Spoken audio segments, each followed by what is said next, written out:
My name is Chloe. I am 35 years old, and my family thought they could bury me in a basement while they lived in the sky. At my birthday brunch, my granddaddy smiled and asked me how I liked the luxury apartment he bought me. I looked him dead in the eye and told him I live in a damp basement. My father dropped his fork, and the whole room fell dead silent. Before I continue this story, let me know where you are watching from in the comments below. Hit like and subscribe if you have ever had to stand up to a toxic family member who thought they could silence you. The air inside the Oakwood Country Club was thick with the smell of expensive roasted salmon, fresh lilies, and absolute hypocrisy. We were seated at a massive mahogany table positioned right in the center of the dining room, exactly where my mother Vivian wanted us. She had spent the entire morning adjusting her oversized designer hat and waving at the other first ladies from her megachurch, making sure every single prominent member of our affluent Black community saw her picture-perfect family gathering. To the outside world, we were the epitome of generational wealth and grace. My father Julian wore a custom-tailored suit that probably cost more than my car, projecting the image of a highly successful business consultant. My younger sister Jasmine, the undisputed golden child of the family, sat across from me, dripping in pearls and entitlement. Next to her was Trent, her smug white husband, who loved to give me unsolicited financial advice, despite the fact that his last two tech startups had completely tanked. And then there was me, the scapegoat, the cynical, unmarried workaholic who spent 80 hours a week crunching numbers as a forensic accountant. I was the daughter who supposedly never measured up because I refused to marry into status, or pretend that our family dynamic was anything less than suffocating. I sat quietly sipping my sparkling water, exhausted from another week of auditing corporate fraud cases, completely unaware that the biggest case of my career was sitting right across the table from me. At the head of the table sat my granddaddy Elijah. He was 80 years old, a retired logistics mogul who had built an empire from the ground up with his bare hands. He was sharp, perceptive, and fiercely protective of his family. For the past 3 years, my father had heavily gatekept my grandfather, controlling his schedule and managing his communications under the guise of protecting his health. Julian had constantly told me that Granddaddy was too tired for visitors, or that his memory was slipping, making it nearly impossible for me to see him outside of highly supervised family holidays. But today was my 35th birthday, and Granddaddy Elijah had insisted on hosting this brunch. The jazz band was playing softly in the background when Elijah reached into his tailored suit jacket. He smiled, a genuine warm expression that made the lines around his eyes crinkle, and pulled out a sleek velvet box. He slid it across the polished mahogany wood directly toward me. "Happy birthday, Chloe," he said, his voice carrying the deep, resonant authority of a man who commanded respect wherever he went. "I know you have been working yourself to the bone at that accounting firm. You have always been so independent, so stubborn, just like your grandmother. But I wanted you to have something that was entirely yours. Go ahead. Open it." I reached out and took the box. The velvet was soft beneath my fingers. I flipped the lid open. Resting on a bed of white satin was a solid gold key. It was heavy, gleaming under the crystal chandeliers of the country club. I stared at it, my analytical brain trying to process what it meant. A safety deposit box. A car. I looked up at him, genuine confusion written across my face. "I am glad you are enjoying the penthouse I bought for your 35th, Chloe Granddaddy." Elijah continued, leaning back in his chair with a satisfied smile. "Your father handled the paperwork for me a few years ago, so it would be ready and waiting for you. The skyline view from that master bedroom must be absolutely beautiful. You deserve to come home to luxury after working so hard." The jazz music in the background seemed to completely fade away. Time slowed down. As a forensic accountant, my entire career was built on catching discrepancies, finding the missing numbers, and reading the truth in the details. In a fraction of a second, the pieces of a massive, devastating puzzle snapped into place in my mind. I looked at the gold key. I thought about the severe water damage creeping up the walls of my current apartment. I thought about the smell of mildew that clung to my winter coats. I thought about the sound of my upstairs neighbors walking across the floorboards every single night. I slowly raised my eyes from the velvet box and looked directly at the man who had built our family. "Granddaddy," I said, my voice deadpan and completely devoid of emotion. "I live in a 600-square-foot damp basement in Queens." The reaction was instantaneous and violent. My father Julian dropped his heavy silver fork. It clanged against his fine china plate with a sharp ringing sound that echoed across the dining room. He froze his hands, hovering over the table, the blood draining rapidly from his face. The confident, wealthy patriarch facade vanished in an instant, replaced by the sheer, undisguised terror of a man caught in a lie. Directly across from me, Jasmine inhaled sharply and began violently choking on her mimosa. She coughed, sputtering and gasping for air, her perfectly manicured hands flying to her chest as orange juice spilled down the front of her expensive silk blouse. Beside her, Trent lost every ounce of his usual smug superiority. The pretentious brother-in-law, who loved to mock my corporate lifestyle, suddenly turned the color of spoiled milk. He did not ask if his wife was okay. He did not offer her a napkin. Instead, Trent frantically pulled his phone out of his pocket, his hands visibly shaking as his eyes darted toward the exit. Then came the physical assault. Underneath the table, hidden by the long white tablecloth, my mother Vivian delivered a vicious, sharp kick directly to my shin. The pain flared up my leg, but I did not flinch. I turned my head to look at her. Vivian was staring at me with a terrifying frozen smile plastered on her face for the benefit of the church board members sitting 2 tables away. Her eyes, however, were entirely, completely cold and filled with venom. "Stop embarrassing us," she hissed through clenched teeth, her voice barely a whisper but laced with pure malice. "You are ruining the brunch. Smile and say thank you." She wanted me to protect the family image. She wanted me to sit there holding the key to a luxury penthouse I had never seen and pretend everything was fine. She expected me to swallow the humiliation, accept the disrespect, and play the role of the quiet, obedient scapegoat, just like I had done my entire life. She expected the strong black woman trope to kick in, where I would absorb the trauma to keep the family peace. But I was not that woman anymore. I did not break eye contact with my mother as I gently closed the velvet box.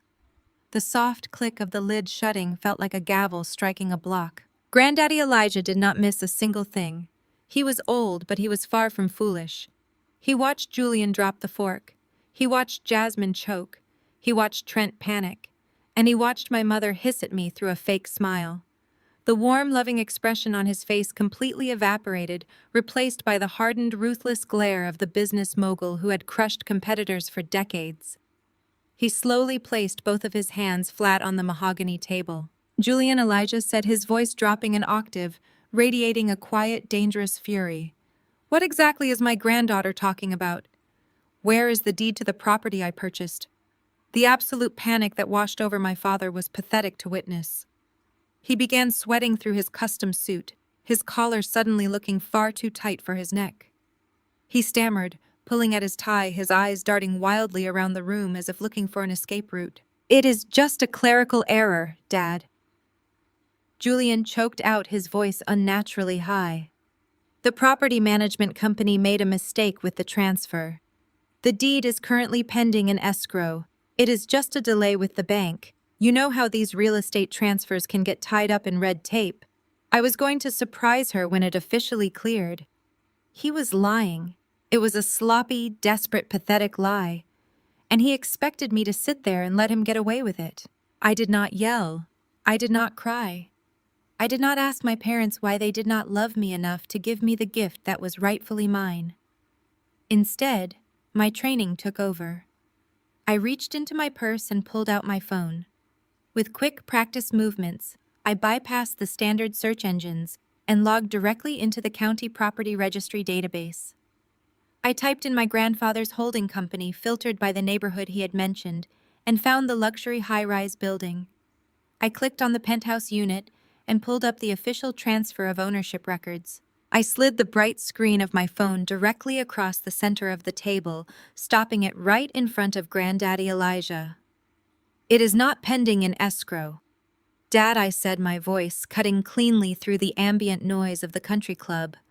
I read the text on the screen aloud, making sure every single syllable landed with maximum impact. "It says right here that the deed was officially transferred 3 years ago, fully paid off. No mortgage, no escrow." I paused, letting the silence hang in the air for just a second before delivering the final blow. "The primary owners listed on the deed are Jasmine and Trent." The color completely drained from Granddaddy Elijah's face as he stared at the official county seal on my phone screen. The solid gold key in the velvet box sitting in front of me was nothing but a prop. A prop for a house my own father had stolen and given to his golden child, leaving me to rot in a basement while they lived in the sky. Elijah looked up from the phone, his eyes locking onto Julian with a level of rage I had never seen before. He did not speak. He just took a deep breath, his massive hands gripping the edge of the table so hard his knuckles turned white. Julian reacted with pure animal panic.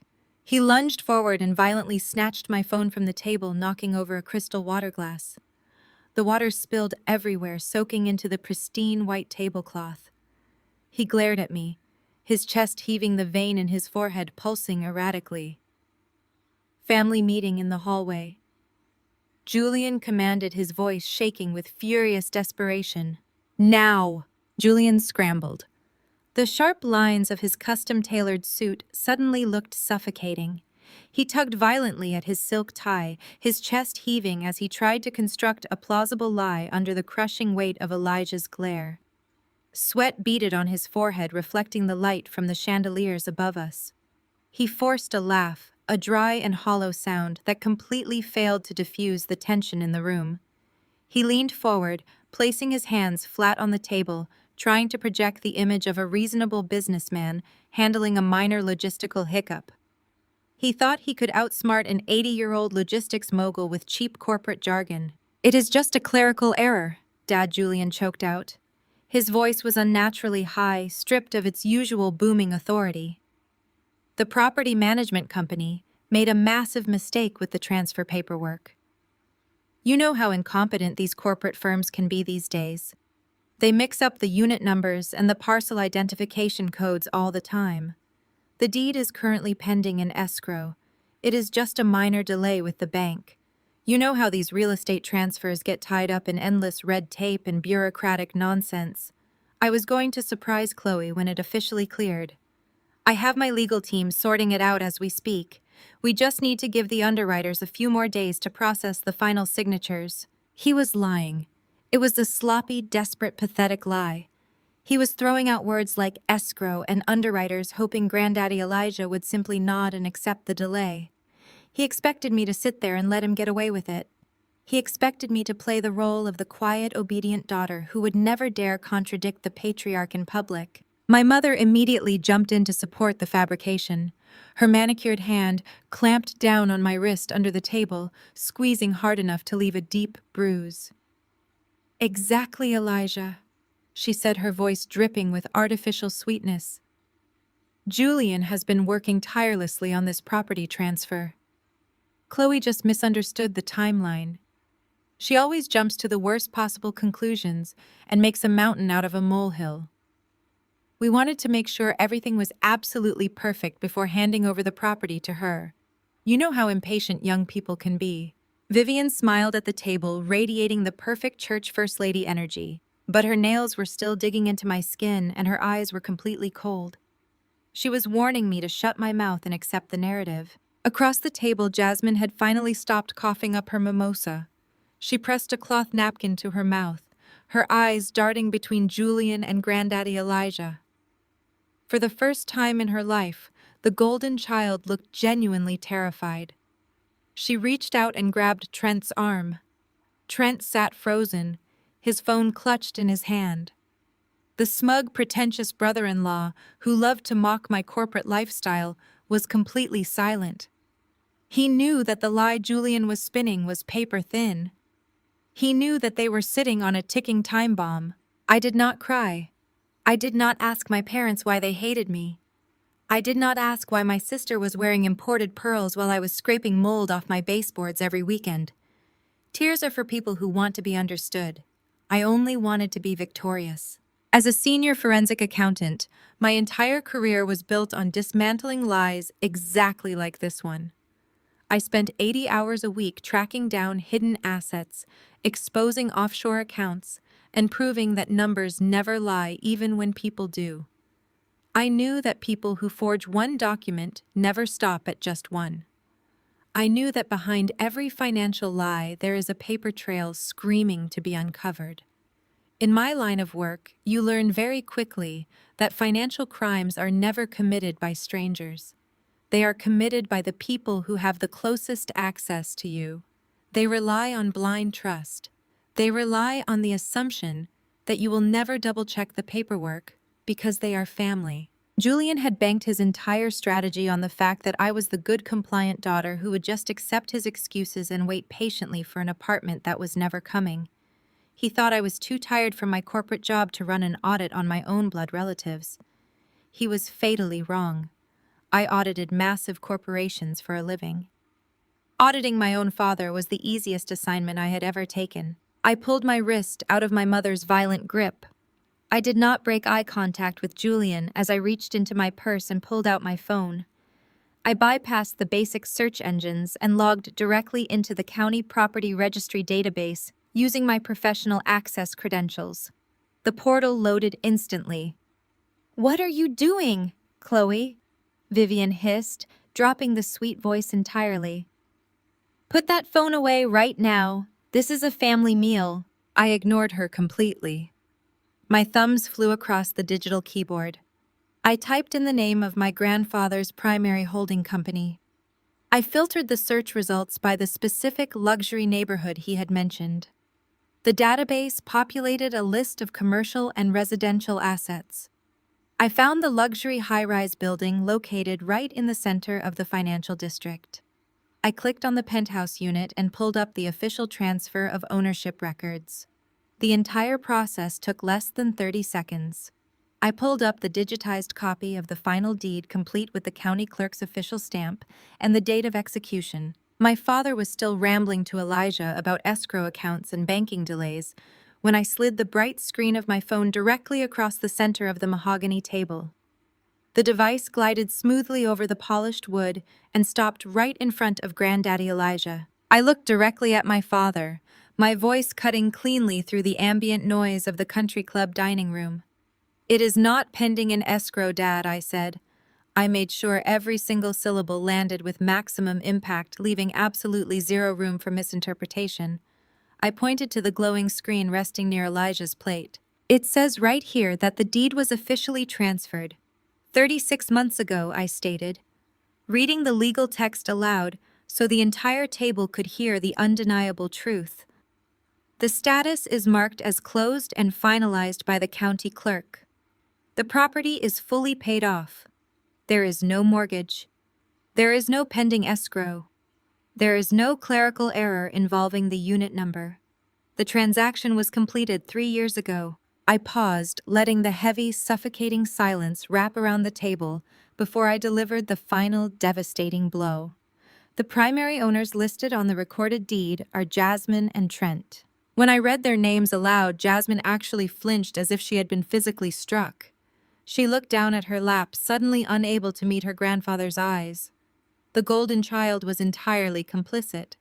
She had known for 3 years that she was living in a penthouse bought for me. She had let me complain about my basement flooding during the winter, and she had offered me nothing but fake sympathy while sitting on imported Italian leather sofas that rightfully belonged to me. Trent, who always had a condescending comment prepared for every occasion, was rendered completely speechless. He stared at the table, his mind desperately calculating how much financial ruin was about to drop on his head. He had built his entire identity around being a successful entrepreneur, but the truth was finally out in the open. He was a fraud, living in a stolen house subsidized by my father's criminal actions. The color completely drained from Granddaddy Elijah's face.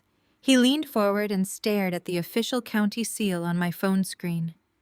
He pulled his reading glasses from his breast pocket, slid them onto his face, and read the names of my sister and her husband printed in stark black and white. He traced the date of the transfer with his index finger. The reality of the betrayal settled over him in real time. The solid gold key sitting in the velvet box in front of me was nothing but a cheap prop. It was a theatrical piece for a house my own father had stolen and handed over to his golden child, leaving me to rot in a freezing basement while they lived in the sky. Elijah looked up from the phone, his eyes locking onto Julian with a level of absolute rage I had never seen before. He did not yell. He did not throw accusations. He just took a slow, deep breath, his massive hands gripping the edge of the table so hard his knuckles turned completely white. The silence from the patriarch was infinitely more terrifying than any shouting match could have been. Julian reacted with pure animal panic. His survival instinct overrode any remaining shred of country club decorum. He lunged forward across the table and violently snatched my phone from the wood surface. His sudden aggressive movement knocked over a heavy crystal water glass. The glass tipped and shattered against the mahogany wood, sending ice and water pooling onto the pristine white tablecloth. The sharp sound of breaking crystal caused several nearby tables to turn and stare at our disastrous family gathering. Julian ignored the mess. He glared at me, his chest heaving, the thick vein in his forehead pulsing erratically as he realized his entire facade had just been annihilated in less than 60 seconds. Family meeting in the hallway, Julian commanded, his voice shaking with furious, undisguised desperation. Now. Julian's grip on my upper arm was like a rusted iron vise. He did not ask me to follow him. He essentially marched me out of the Oakwood Country Club dining room, his expensive leather shoes sinking heavily into the thick, floral-patterned carpet of the private corridor. My mother was right on our heels, her quick, panicked breaths hitting the back of my neck. As the heavy mahogany doors swung shut behind us, the soft jazz and the polite clinking of crystal glasses were completely cut off. We were entirely alone in a plush, soundproof hallway lined with intimidating oil paintings of past club presidents. Julian finally released my arm, giving me a harsh, dismissive shove that sent me stumbling back a step. He whirled around to face me, and for a fraction of a second, I actually expected to see a man caught in a lie. I expected to see a father ready to beg for his daughter's forgiveness after being exposed for stealing her future. I should have known better. There was absolutely no guilt in his eyes. There was no remorse. There was only the furious, cornered aggression of a narcissist whose perfect, carefully curated facade had just been scratched. "You ungrateful, vindictive little girl," Julian spat, pointing a violently trembling finger mere inches from my face. "How dare you pull a stunt like that in front of Elijah? How dare you humiliate me in the middle of this club in front of the board members?" I smoothed out the wrinkled sleeve of my dress.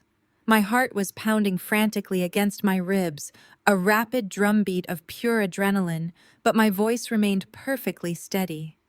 I refused to give them the satisfaction of seeing me break. "I humiliated you," I asked, my tone dripping with absolute ice. "You forged my signature on a legal property transfer, Dad. You stole a $1.5 million piece of real estate that Granddaddy bought specifically for my birthday, and you illegally deeded it to your favorite daughter." He did not deny it. He did not even try to spin a new elaborate lie now that we were safely away from Elijah's piercing gaze. Instead, he squared his broad shoulders sharply, adjusting his silk tie as if he were simply preparing to close a difficult business deal. "I did exactly what I had to do to protect this family," Julian stated, his voice dripping with breathtaking arrogance. "You have absolutely no idea the kind of intense financial pressure I am under to keep everything afloat. Trent's latest tech startup completely collapsed last year. He burned through millions in venture capital playing the visionary CEO, and the bank was actively threatening to foreclose on their townhouse. They had just welcomed a new baby, Chloe, a helpless infant. They desperately needed stability and a secure roof over their heads." I stared at him, letting his twisted, delusional justification wash over me. So you committed federal wire fraud and real estate theft to bail out your lazy, incompetent son-in-law. Julian scoffed loudly, waving his hand in the air as if swatting away an annoying insect. Stop throwing around legal terminology like you are presenting a case in a courtroom. We are a family, and family helps family when times get tough. You are 35 years old, Chloe. You are entirely single.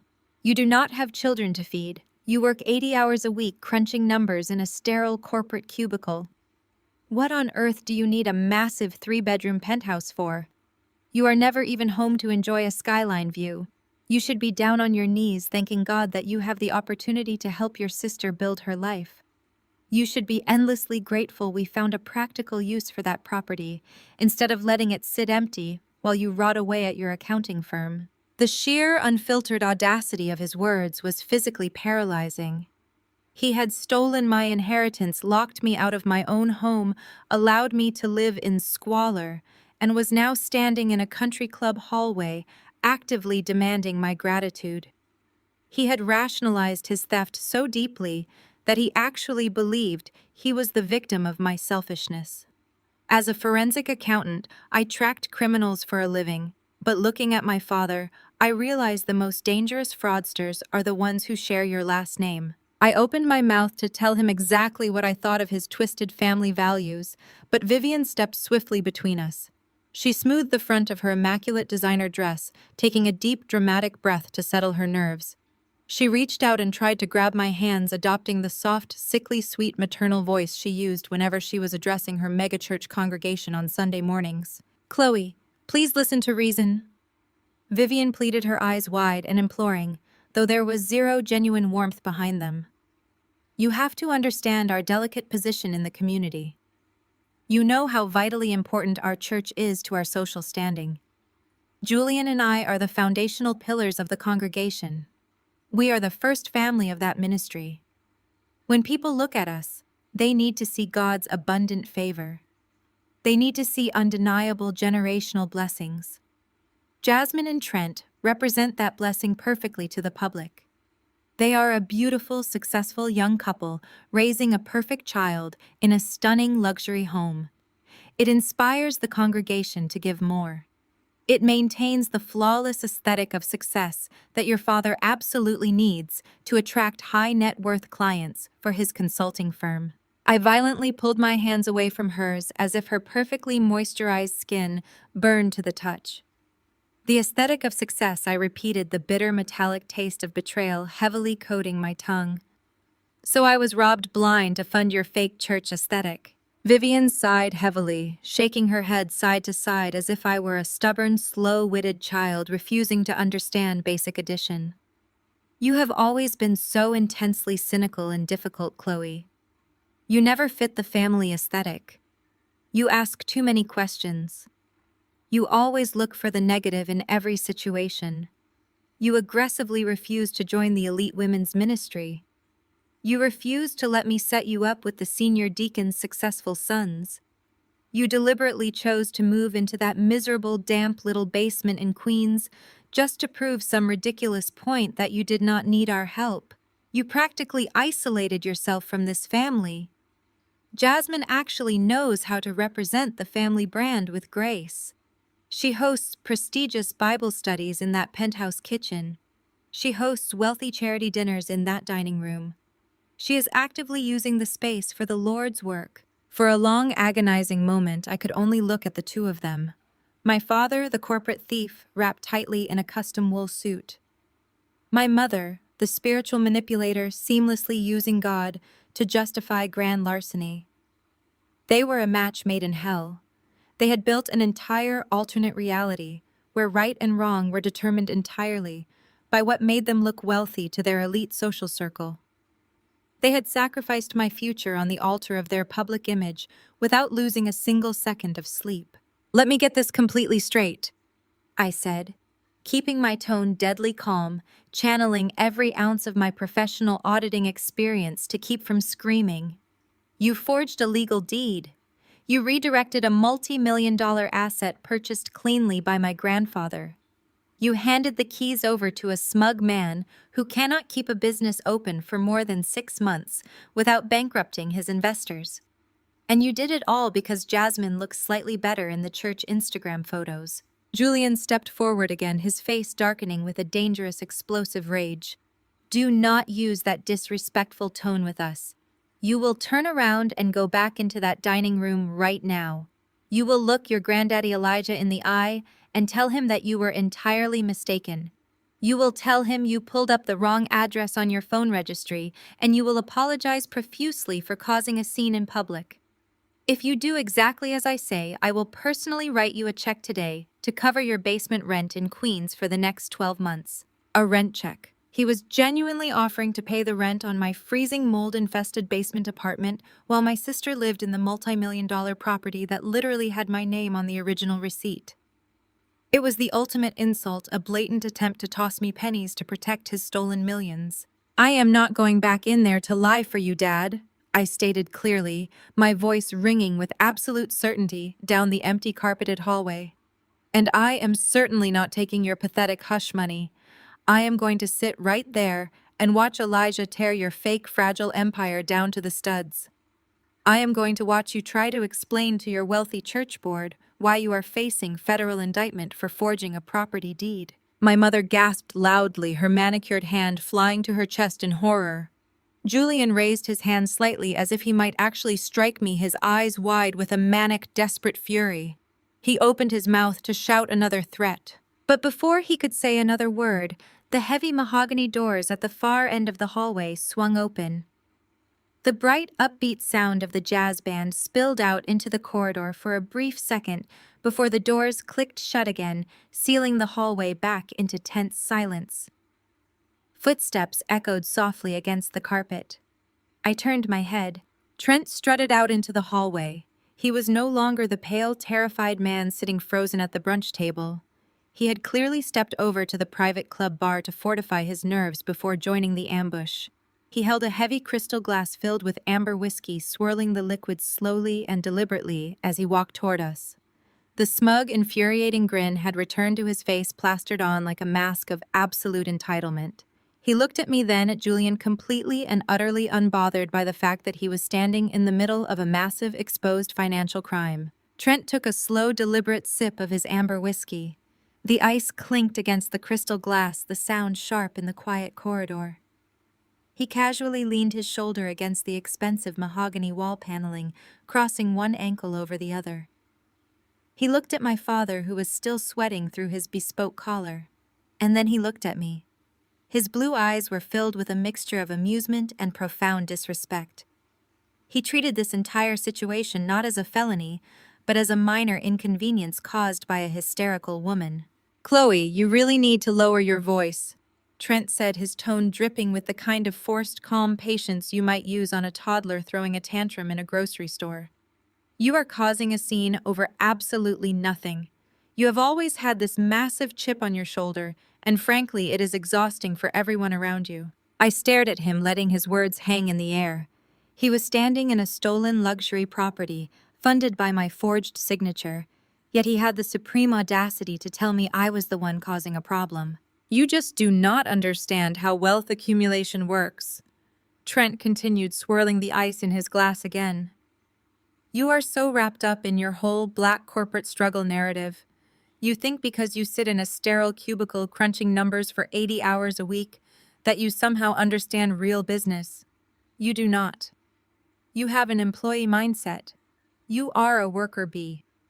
Jasmine and I have a visionary entrepreneurial spirit. We take risks. We build legacies. Sometimes those risks do not pan out immediately, but that is just the nature of high-level innovation."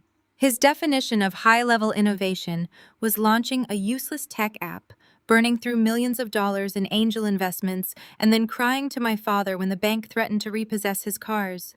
He had zero equity. He had zero capital. He existed entirely on the stolen grace of a black family he secretly looked down upon. "That penthouse was an investment in our vision," Trent stated, taking a step toward me, puffing out his chest, as if trying to physically intimidate me with his height. "We needed a space that reflected our trajectory. We completely gutted the place, Chloe. We upgraded to custom Brazilian hardwood floors. We put in a massive marble kitchen island. We elevated the property value. Be honest with yourself. You would not have even known how to properly maintain a luxury property like that on a basic auditor's salary anyway. The homeowners association fees alone would have bankrupted you. We actually did you a massive favor. He smiled a wide, predatory grin that showed all his teeth. He genuinely believed his own delusions. He believed that stealing a $1.5 million home from me was doing me a favor, because he had convinced himself I was incapable of managing it.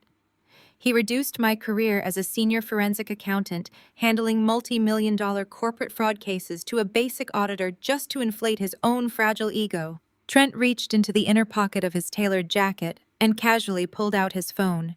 He tapped the screen a few times, navigating to his banking app with an arrogant flick of his thumb.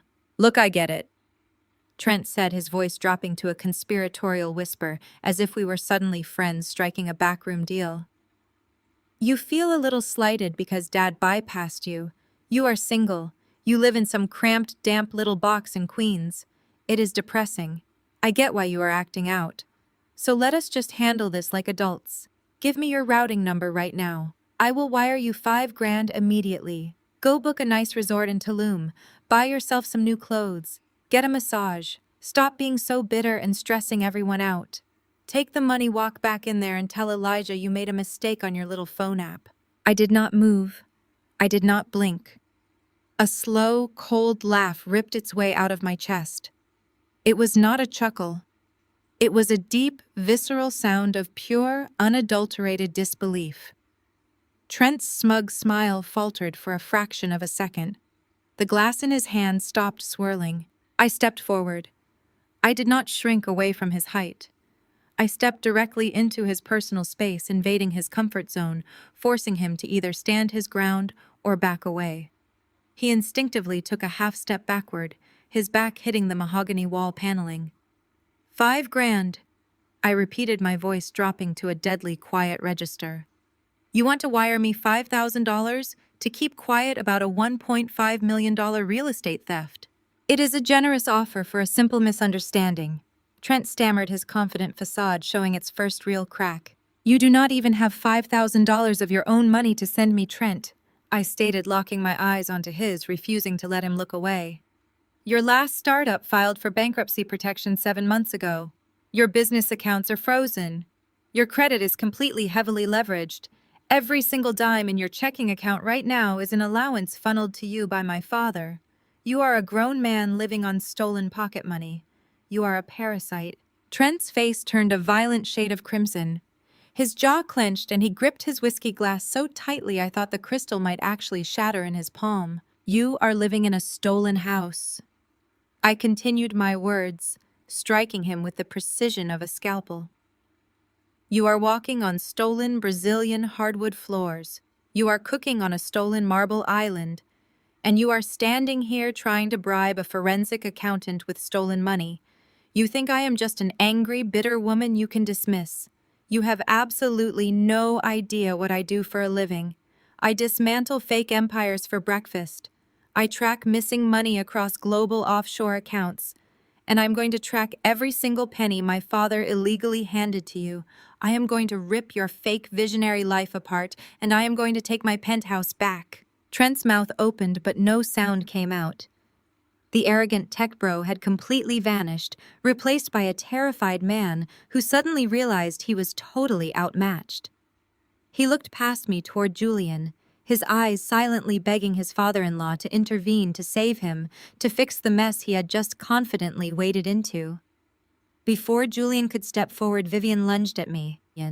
My mother closed the distance between us with shocking speed. She reached out and grabbed my upper arm. Her perfectly manicured acrylic nails dug violently into my skin through the fabric of my dress. The sharp sting of her claws was meant to shock me into submission, a physical reprimand designed to put me back in my place as the obedient, silent child. The overwhelming scent of her heavy, expensive floral perfume hit my face, a cloying, suffocating smell that masked the absolute rot beneath her church lady exterior. Listen to me very carefully.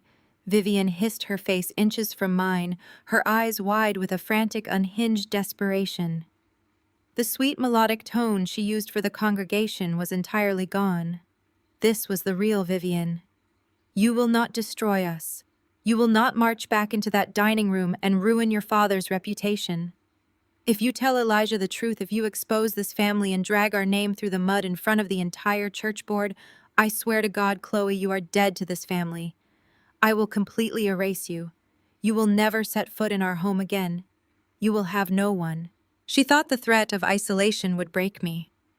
She thought the fear of losing my family would force me to swallow the theft, the disrespect, and the deep systemic abuse.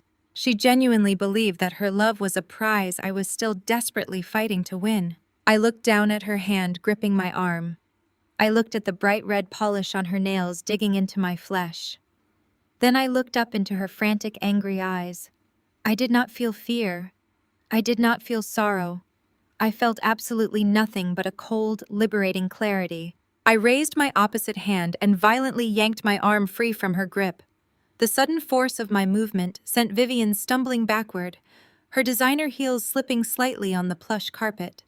She caught her balance, her chest heaving as she stared at me in shock. "You already killed this family, Mom," I said, my voice steady, echoing in the heavy silence of the corridor. "The family you are trying to protect does not exist. It is a financial scheme dressed up in Sunday clothes. You killed it a long time ago. Now I am just here for the autopsy." I did not wait for her response. I did not wait for Julian to shout another command or for Trent to offer another pathetic bribe. I turned on my heel, the fabric of my dress swirling around my legs. I walked away from them, my footsteps steady and deliberate against the floorboards. I pushed open the heavy front doors of the country club and stepped out into the crisp, cool afternoon air. I left them standing in that isolated hallway, drowning in their own panic, knowing full well that Granddaddy Elijah was sitting at that mahogany table, waiting for answers they could no longer hide. The drive from the manicured, tree-lined streets of Long Island back to my neighborhood in Queens took exactly 45 minutes. My phone vibrated continuously on the passenger seat, lighting up the dark interior of my sensible 5-year-old sedan. My father, my mother, Trent.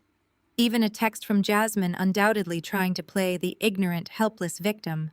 I muted the device, refusing to give them a single second of my attention. The physical distance between the Oakwood Country Club and my apartment was only a few dozen miles, but the transition gave me exactly the time I needed to completely shed the skin of the betrayed, scapegoated daughter.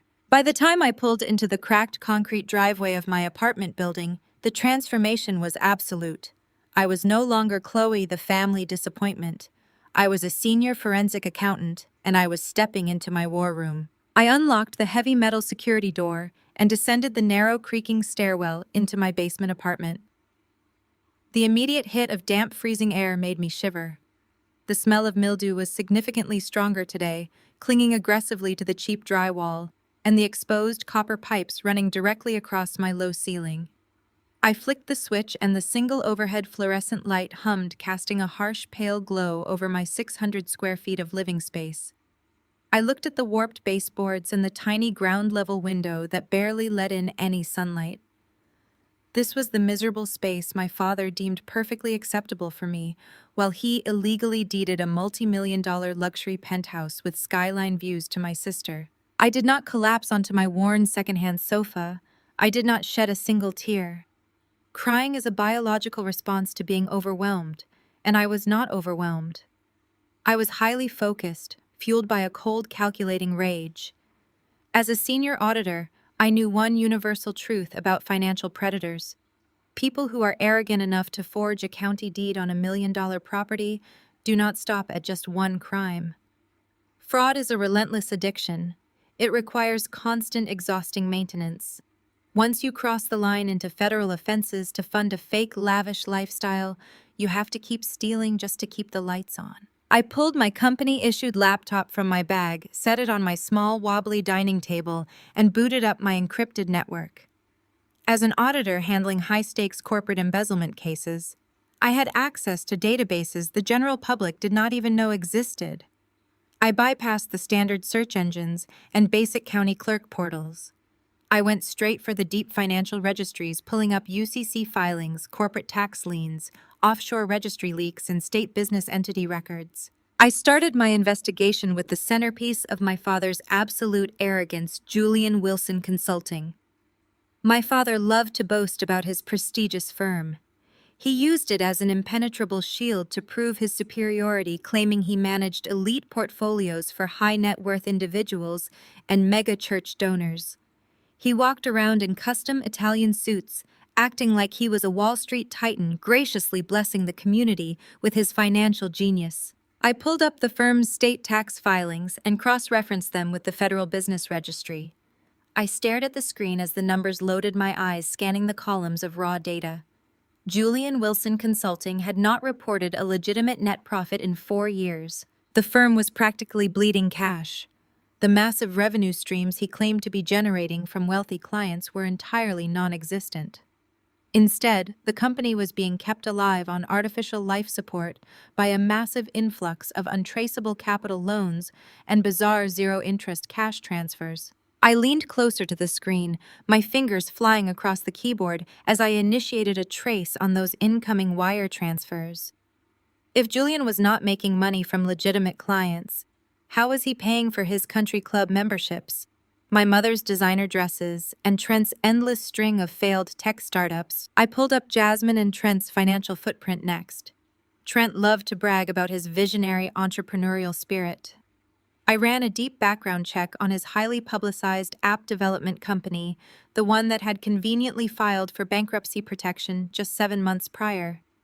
I cross-referenced the anonymous investor list for Trent's failed company with the incoming wire transfers to my father's consulting firm.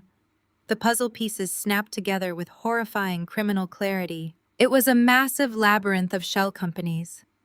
Julian had set up 3 separate limited liability companies registered in Delaware and Wyoming states, famous for shielding corporate ownership and hiding assets. He was using these ghost entities to move money in a massive illegal circle. Julian would funnel cash into Trent's tech startup under the guise of an anonymous angel investor. Trent would then pay himself and Jasmine an exorbitant, ridiculous executive salary from that fake investment money, ensuring they could buy imported pearls, drive luxury cars, and maintain the flawless aesthetic of success my mother so desperately demanded for her church image. But where was the initial capital coming from? Trent was a complete failure. Julian was running a dead consulting firm. They were generating zero actual revenue. I ran a ruthless search on the origin of the capital funding the Delaware shell companies. I traced the routing numbers back through a maze of holding accounts, offshore drops, and dummy corporations. I hit a heavy firewall, but my specialized auditing software chewed through the digital obfuscation in less than 3 minutes. The origin account finally populated on my screen. My breath hitched in my throat. The money was being systematically siphoned directly from Granddaddy Elijah's primary logistics empire and the megachurch's discretionary building fund. My father was not just a liar. He was a professional embezzler. He was simultaneously draining his own father's lifetime of hard work and stealing from the congregation he and my mother so proudly lorded over. Julian had appointed himself as the primary financial advisor for the church's expansion project 3 years ago, exactly around the time he forged the deed to my penthouse. He had been skimming hundreds of thousands of dollars, laundering it through Trent's fake tech companies, and using the clean-washed money to sustain their lavish, untouchable lifestyle. And they had the absolute nerve to tell me I did not fit their aesthetic. They had the audacity to pull me into a country club hallway, call me bitter, and offer me a pathetic $5,000 bribe while they funded their fake holy empire with stolen millions. I sat back in my cheap, uncomfortable chair. The freezing dampness of the basement was completely forgotten. I had just uncovered a multi-million-dollar fraud ring operated by my own blood relatives. I had all the digital receipts, the routing numbers, the forged deed, and the shell company structures saved to my encrypted hard drive.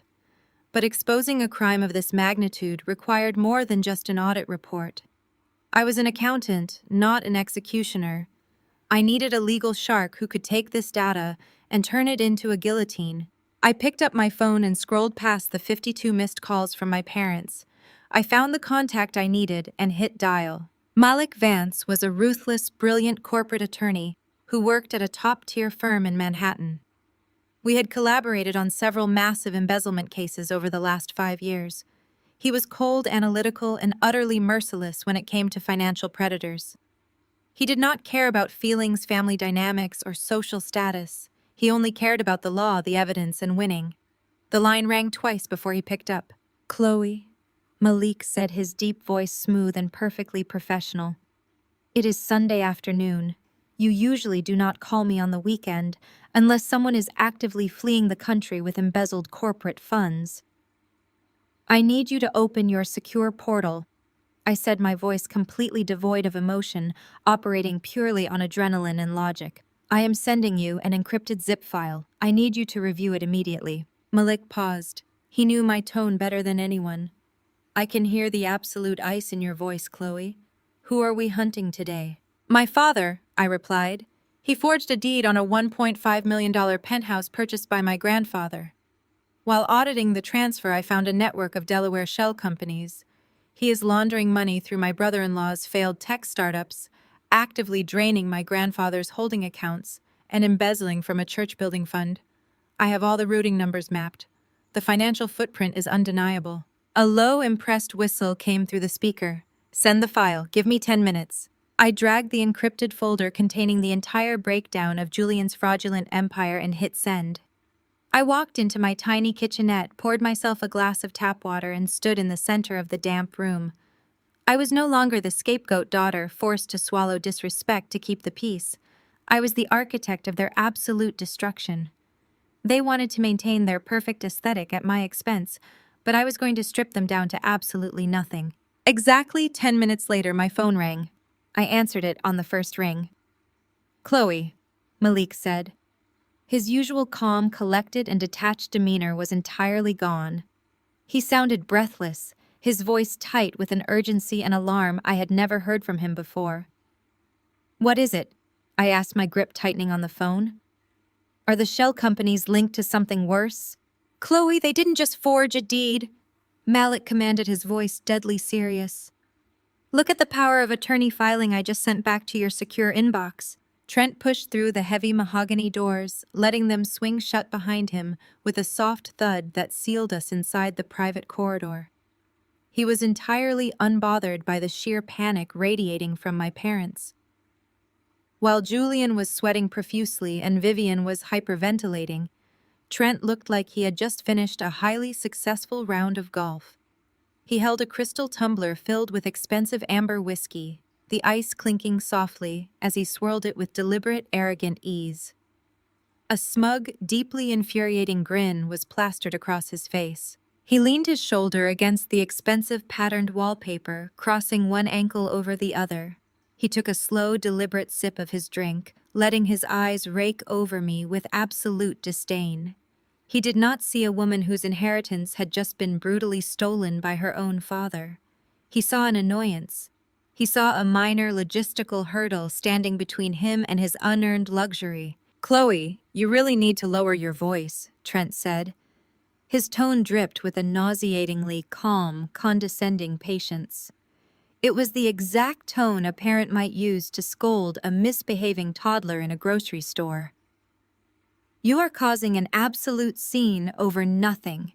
You have always carried this massive chip on your shoulder, and frankly, it is completely exhausting for everyone around you."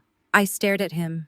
The sheer, unfiltered audacity of this man was physically paralyzing. He was standing in a country club funded by my grandfather, living in a $1.5 million penthouse stolen by my father, and he had the nerve to tell me I was the one causing a problem. "You just do not understand how wealth accumulation actually works," Trent continued. He gestured vaguely with his whiskey glass, sloshing the amber liquid against the crystal rim. "You are so wrapped up in your whole black corporate struggle narrative. You think because you sit in a sterile cubicle crunching numbers for 80 hours a week that you somehow understand real business and equity. You do not. You have a worker bee mentality. You possess an employee mindset. Jasmine and I, on the other hand, have a visionary entrepreneurial spirit. We take risks. We build legacies. Sometimes those risks require creative financing and unconventional maneuvering. His definition of a visionary entrepreneurial spirit was launching a useless tech application, burning through millions of dollars in angel investments, and crying to my father when the bank threatened to repossess his leased vehicles. He had zero equity. He had zero capital. He existed entirely on the stolen grace of a black family he secretly looked down upon. He viewed my father as an endless ATM and me as an obstacle. We upgraded the hardwood floors, Chloe Trent stated, taking a step toward me and puffing out his chest. He was trying to justify the theft by acting as if he had done me a favor by renovating my property without my permission.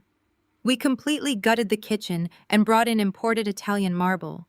Be honest with yourself. You would not have even known how to properly maintain a place like that on an auditor's salary anyway. The homeowners association fees alone would have completely bankrupted you. You do not need 3 bedrooms and a skyline view. You are single. You are never home. You should be grateful your father found a way to help your sister build her life. He smiled a wide, predatory grin that showed all his teeth. He genuinely believed his own delusions. He reduced my career as a senior forensic accountant handling multi-million-dollar corporate fraud cases to a basic auditor just to inflate his own fragile ego. He thought he was untouchable. Trent reached into the inner pocket of his tailored suit jacket and casually pulled out his smartphone.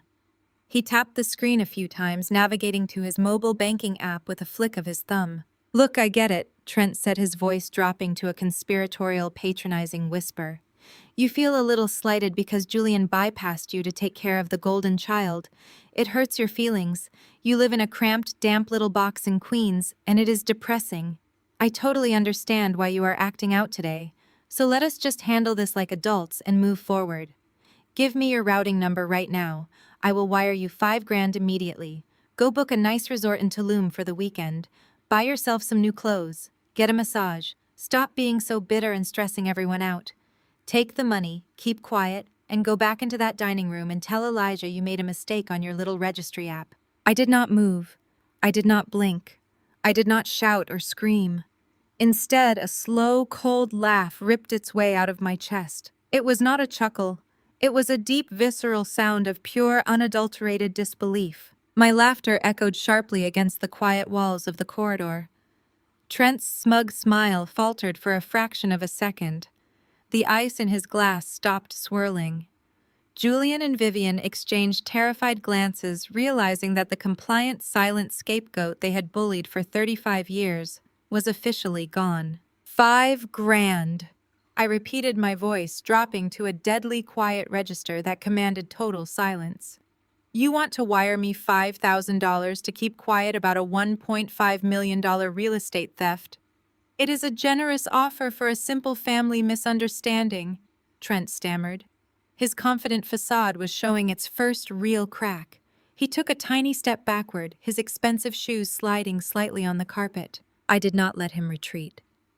I stepped forward directly into his personal space, invading his comfort zone and forcing him to look me dead in the eye.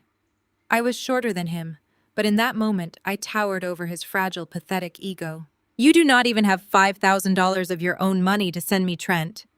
I stated my words, striking him with the precision of a scalpel. "Your last tech startup filed for bankruptcy protection 7 months ago. Your business accounts are completely frozen. Your credit is heavily leveraged. Every single dime in your checking account right now is an allowance funneled to you by my father. You are a grown man living on stolen pocket money. You are a parasite." Trent's face turned a violent, blotchy shade of crimson. His jaw clenched tightly, and he gripped his whiskey glass so hard I thought the crystal might actually shatter in his palm. He tried to interrupt me, but I cut him off instantly. "You are living in a stolen house," I continued, my voice gaining absolute authority. "You are walking on stolen hardwood floors. You are cooking on a stolen marble island. And you are standing here trying to bribe a senior forensic accountant with stolen money. You think I am just an angry, bitter woman you can dismiss with a vacation to Mexico. You have absolutely no idea what I do for a living. I dismantle fake empires for breakfast. I track missing money across global offshore accounts. And I am going to track every single penny my father illegally handed to you. I am going to rip your fake visionary life apart, and I am going to take my penthouse back." Trent's mouth opened, but no sound came out.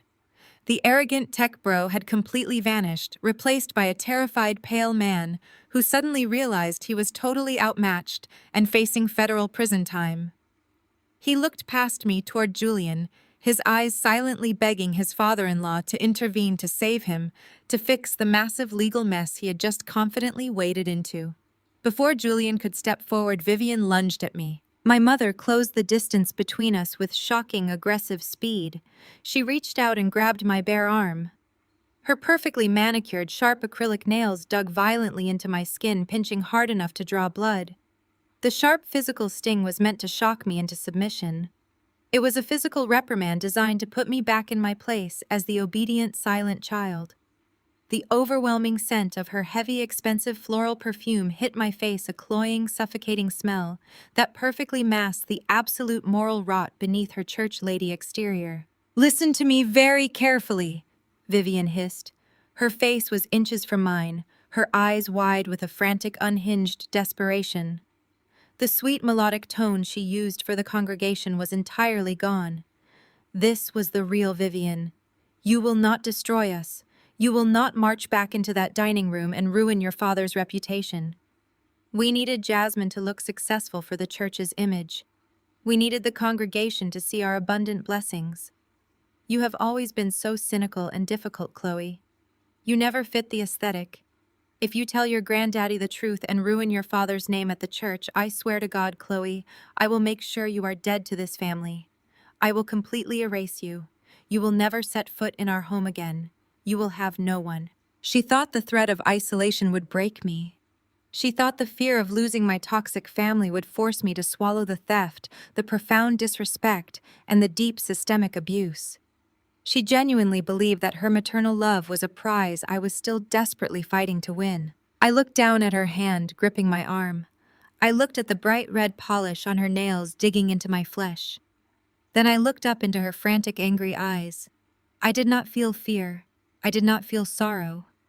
I felt absolutely nothing but a cold, liberating clarity.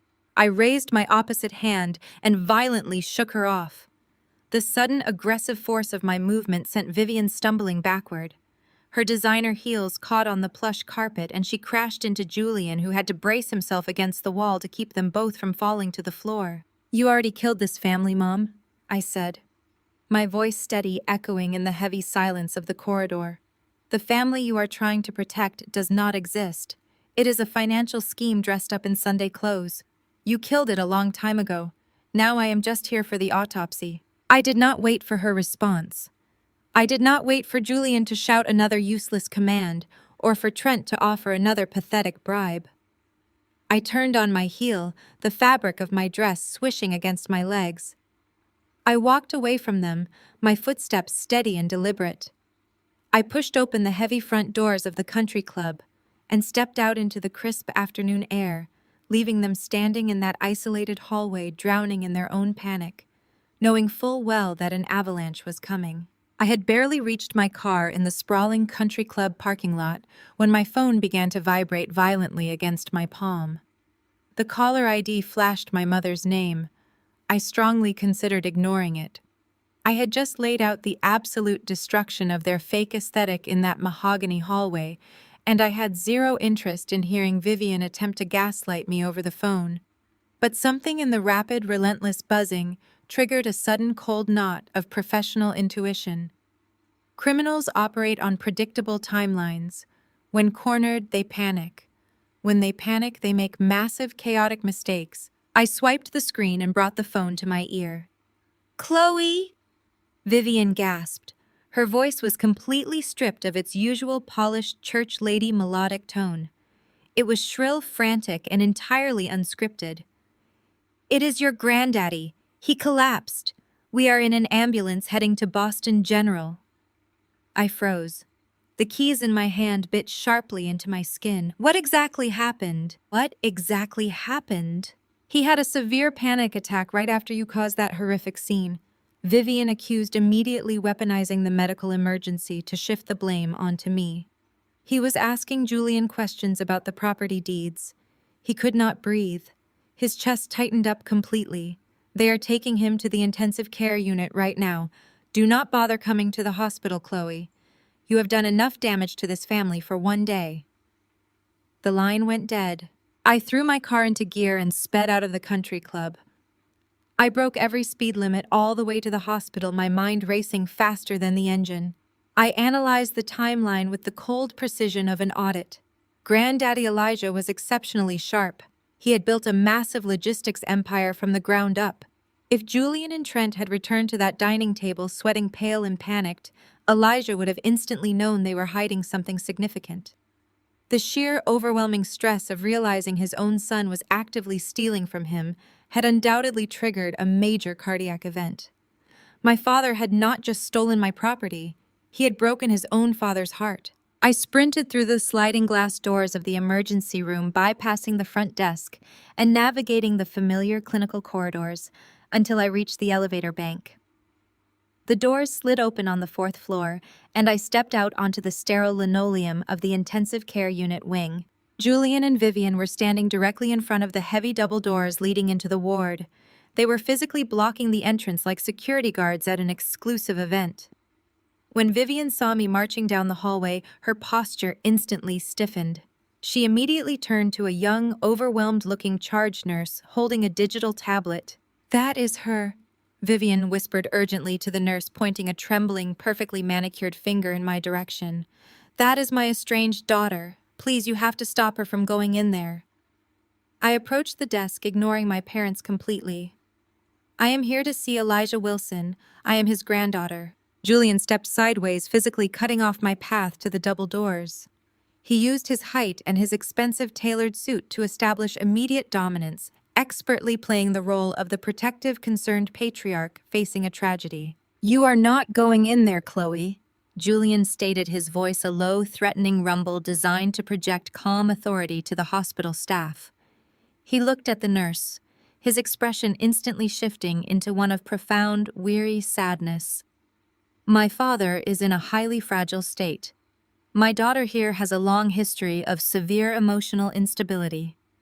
She caused a massive violent scene at a family gathering just an hour ago, which directly triggered my father's collapse.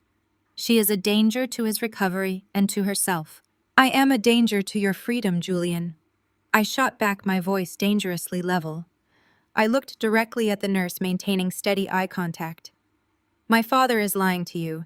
He is currently under investigation for multi-million-dollar corporate embezzlement, and the man in that hospital bed is his primary victim. I need to see him right now." Vivian let out a dramatic, theatrical gasp, clutching her designer pearl necklace. She leaned heavily against the reception counter, her eyes wide with manufactured terror. "You see what we have to deal with? She is completely unhinged. She makes up these wild, paranoid financial delusions to punish us. My father-in-law's heart simply cannot take another one of her aggressive outbursts. Julian has full medical proxy. I demand that she be kept out of his room immediately." The nurse looked between us, clearly out of her depth, and instinctively defaulting to the people who looked calm, well-dressed, and claimed legal authority. "Miss, I am going to have to ask you to wait in the family waiting room down the hall," the nurse said nervously, signaling to an orderly nearby. "Only approved family members are allowed in the ICU right now." I stared at Julian. He offered a tiny, victorious smirk. They were brilliantly using the hospital's own security protocols as a fortress. If I caused a physical scene, I would instantly validate their claims that I was emotionally unstable. If I yelled, hospital security would physically remove me from the building, leaving Elijah entirely at their mercy. As a senior auditor, I knew exactly when a frontal assault was tactically useless. I needed to gather more intelligence. "Fine," I said smoothly, stepping back and smoothing the front of my jacket to demonstrate my absolute calm. "I will wait in the designated area." I turned on my heel and walked down the brightly lit corridor toward the family waiting room. The space was sparsely furnished with uncomfortable vinyl chairs and a television playing muted news.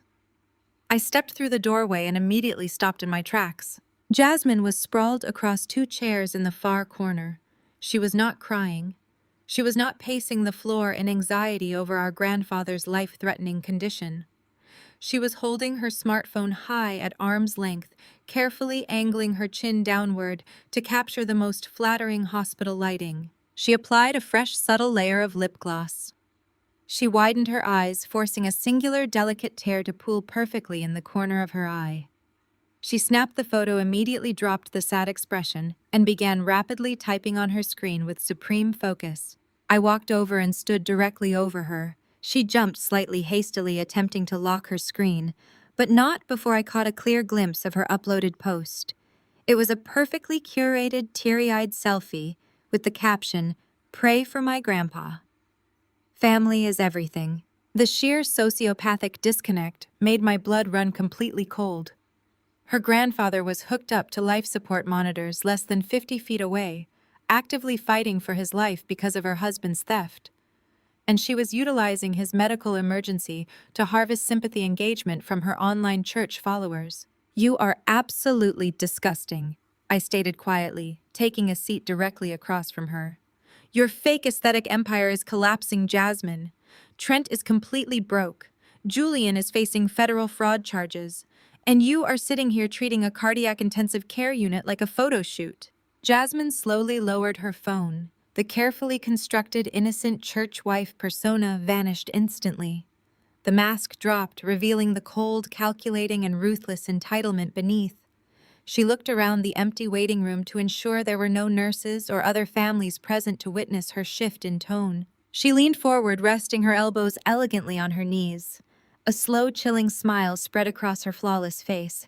It was the exact same predatory smirk Trent had given me in the country club hallway. "You really think you are so incredibly smart, Chloe?" Jasmine said, her voice dropping the sweet melodic pitch she used for the congregation. "You think you can just audit your way into destroying this family?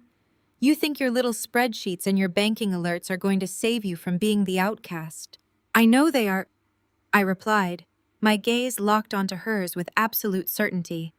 "I have every single routing number. I know all about the Delaware shell companies. I know Julian forged the county deed to the penthouse. It is only a matter of time before the authorities freeze every single asset you currently possess." Jasmine let out a soft, mocking laugh. She stood up casually, smoothing the wrinkles from her designer skirt. She walked over and sat in the chair directly next to mine, invading my personal space with supreme arrogant confidence. She leaned in so close I could smell the heavy vanilla notes of her expensive perfume. "You are entirely too late, Chloe," Jasmine whispered, her words dripping with triumphant venom. "You are sitting out here in this depressing waiting room because Dad and Mom specifically kept you out. Do you know what Dad is actually doing inside that ICU room right now?" I narrowed my eyes, a deeply sickening realization beginning to form in my analytical mind. Jasmine's smile widened into a full, victorious grin. "Grandpa is heavily medicated. He is confused. He is terrified. And Dad is standing right next to his bed with a team of hospital administrators getting Grandpa to sign full, irrevocable medical and financial proxy over to him. Right now." My breath caught in my throat. If Julian secured a broad power of attorney while Elijah was incapacitated, he would have unchecked legal access to the entire logistics empire. He could legally drain the trust funds, liquidate the remaining properties, and completely erase the financial trail of his embezzlement before I could even file a police report. He was using his father's medical emergency to finalize the ultimate heist. "By tomorrow morning, that trust is legally fully ours," Jasmine stated, standing up and looking down at me with absolute, unfiltered disdain. "You cannot audit money that legally belongs to us. You cannot report a theft when the victim literally signs the keys over to the thief in front of medical witnesses. We win, Chloe.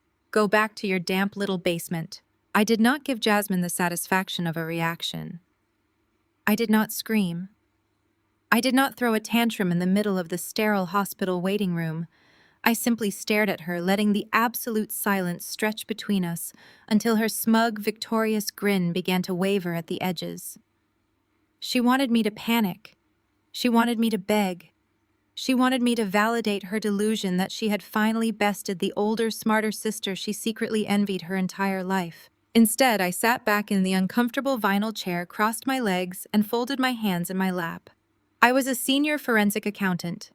I understood corporate law, asset protection, and legal statutes significantly better than her fake visionary husband and our embezzling father combined.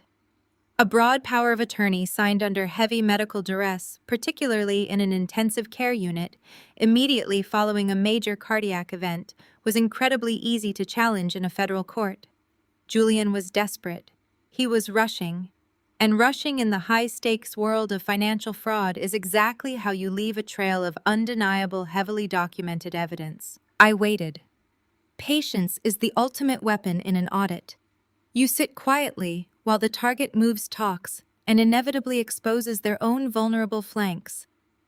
Jasmine huffed, clearly annoyed by my lack of an emotional breakdown. She turned her attention back to her smartphone, scrolling through the sympathetic comments pouring in on her curated, teary-eyed post. She was completely oblivious to the real war happening around her. 30 minutes passed. The heavy double doors of the intensive care unit swung open with a soft mechanical whoosh. Julian emerged. He had removed his expensive suit jacket and rolled up his sleeves perfectly, playing the role of the exhausted, deeply concerned son. He rubbed his face with both hands, adopting a mask of heavy burden as he approached Vivian. My mother immediately jumped up from her seat, clutching his arm with desperate, dramatic flair. I watched them closely, reading their body language like a balance sheet. Julian leaned in and whispered something into Vivian's ear. I saw the immediate sharp relief wash over her face. Her shoulders dropped. She let out a long, shaky breath. He had done it, or at least he believed he had done it. He had secured the signature he needed to legitimize his theft and shield his crumbling empire from my audit. "I need coffee," Julian announced, his voice raspy and loud enough for the nearby nurses to hear his dedication. "Vivian, my blood sugar is crashing. I am going down to the cafeteria to get us both something hot. Do not leave this waiting room. Keep an eye on the doors." "Take your time, Julian," Vivian cooed, patting his chest. "You have been so strong for your father. I will stay right here." Julian turned and walked down the long corridor toward the elevator bank. I tracked his movements perfectly. The second he rounded the corner and disappeared from view, my window of opportunity opened. Vivian immediately pulled her phone from her designer handbag and dialed a number, launching into a hushed, frantic conversation with one of her elite church friends. She was completely absorbed in crafting her tragic narrative for the congregation. Jasmine was entirely lost in her digital fantasy world, furiously typing responses to her followers. Neither of them was paying any attention to me. I stood up. I smoothed the front of my tailored blazer, adjusted my posture, and walked out of the waiting room with absolute unquestionable authority. The psychology of infiltrating a restricted area is surprisingly simple. If you walk with purpose, make direct eye contact, and act as though you own the building, people will instinctively move out of your way. I bypassed the family waiting area and approached the heavy double doors of the ICU.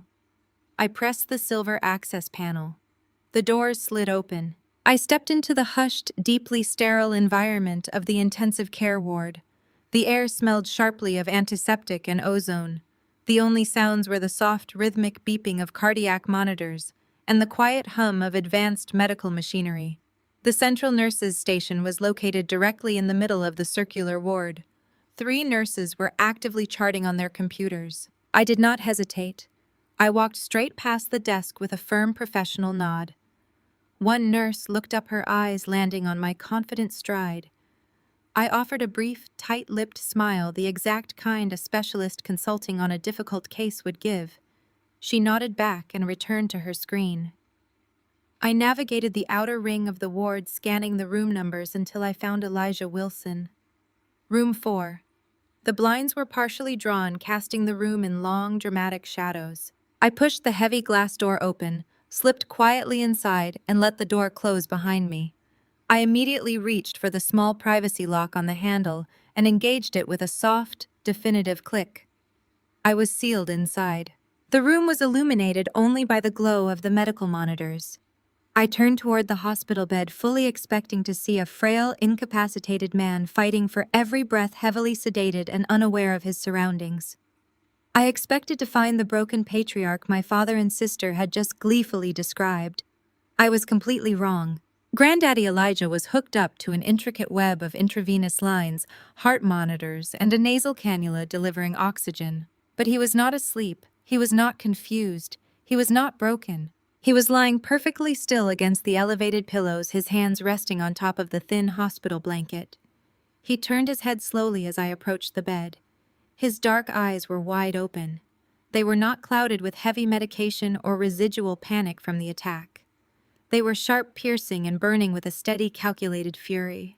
He looked exactly like the ruthless business mogul who had built a nationwide logistics empire from a single delivery truck. He was entirely perfectly lucid. I stopped at the foot of his bed, my heart hammering against my ribs. "Granddaddy," I whispered, keeping my voice low. "Are you all right? Julian said you had a massive panic attack." Elijah let out a low, rough scoff that sounded more like a growl. He reached up with a steady hand and pulled the nasal cannula slightly away from his face. "A panic attack," Elijah repeated, his voice raspy but coated in absolute iron. "Julian is a fool. He always has been. I felt my chest tighten at the country club, yes. But I exaggerated the severity the second I saw the sheer terror in your father's eyes. I needed to be brought here. I needed a secure environment where Julian thought he had the upper hand. I needed to see exactly how far my own son was willing to go." I stared at him, the pieces of his brilliant strategy rapidly clicking into place in my analytical mind. "You let him think you were incapacitated. You let him bring the power of attorney paperwork. I signed nothing." Elijah stated, his gaze locking onto mine with an intensity that made the hair on my arm stand up. I pretended my vision was blurred. I pretended my hand was shaking too badly to hold the pen. The hospital administrator refused to notarize the document because I feigned complete confusion. Julian is currently in the cafeteria making a frantic, desperate phone call to a corrupt notary he keeps on retainer. He thinks he is coming back up here to finish the job.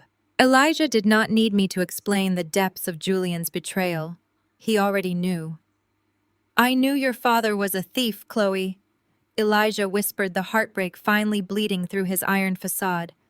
"I am not a blind old man. I built my company from the dirt. I review the quarterly ledgers. I saw the capital bleeding out of the primary holding accounts months ago. The numbers were slightly manipulated, buried under layers of consultant fees and operational expenses, but the math never lies." He paused, taking a slow, measured breath before continuing. "My only blind spot was you." I flinched slightly. "Me? You are a senior forensic accountant, Chloe." Elijah explained, his eyes searching my face.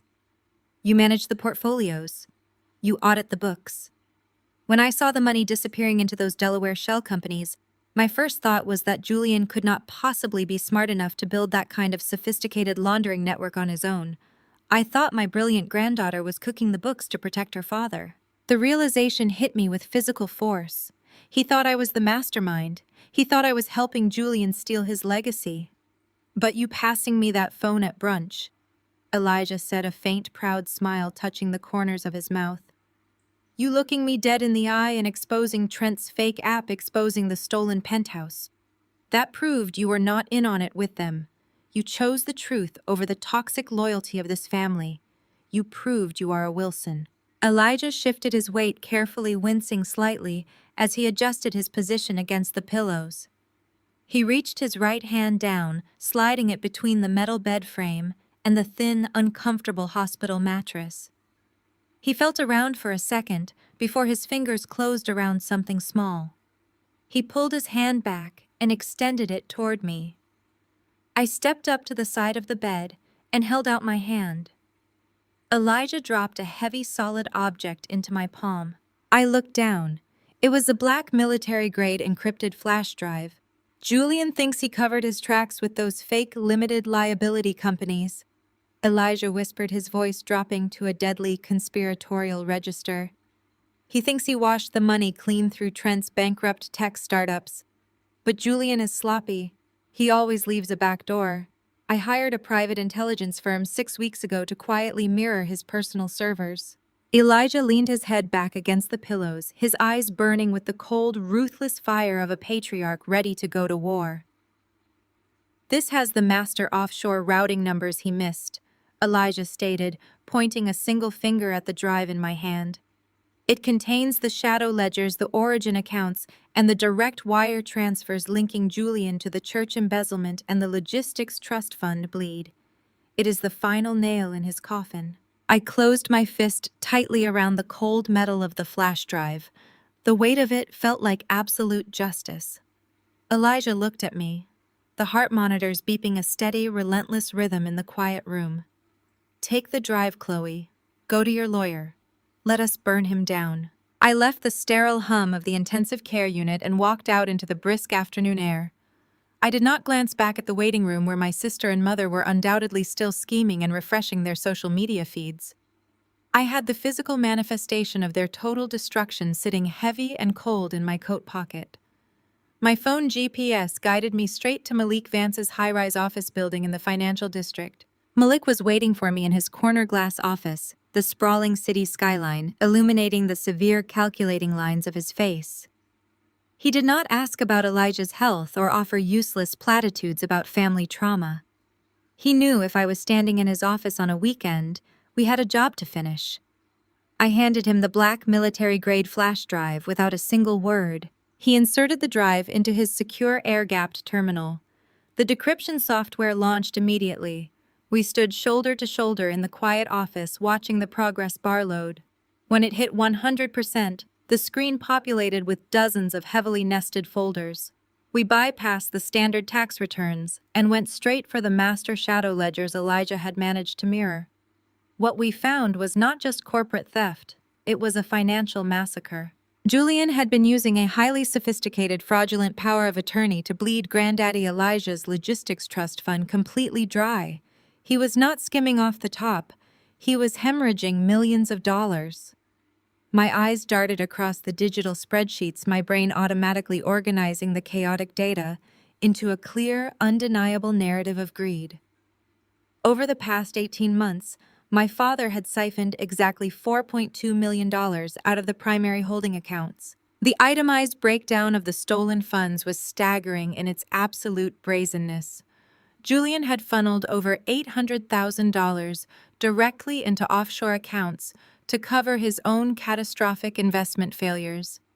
He had authorized a massive wire transfer of $600,000 to completely wipe out Trent's outstanding business debts and satisfy the aggressive creditors circling his bankrupt tech company. And then there was the philanthropy. I clicked on a folder labeled Covenant Grace Megachurch. Julian had not just stolen money to fund his lifestyle, he had stolen money to buy his reputation. My father had wired over $1.2 million of Elijah's logistics capital directly to the church's discretionary building fund under the guise of an anonymous corporate donation. He then utilized his position as the church's primary financial advisor to reallocate those exact funds to sponsor the highly exclusive Covenant Grace Legacy Gala. It was the premier social event of the year for the city's religious elite, and Julian and Vivian were scheduled to be the guests of honor tonight. "They are receiving the Pillars of the Community Award," I stated, my voice echoing coldly against the glass walls of Malik's office. "My mother has been bragging about this gala for 6 months. They are going to stand on a stage in front of 3,000 wealthy congregants and accept a philanthropy award funded entirely by money they embezzled from a man currently lying in an intensive care unit." Malik leaned back in his leather chair, a sharp, dangerous smile touching the corners of his mouth. "Julian is sloppy.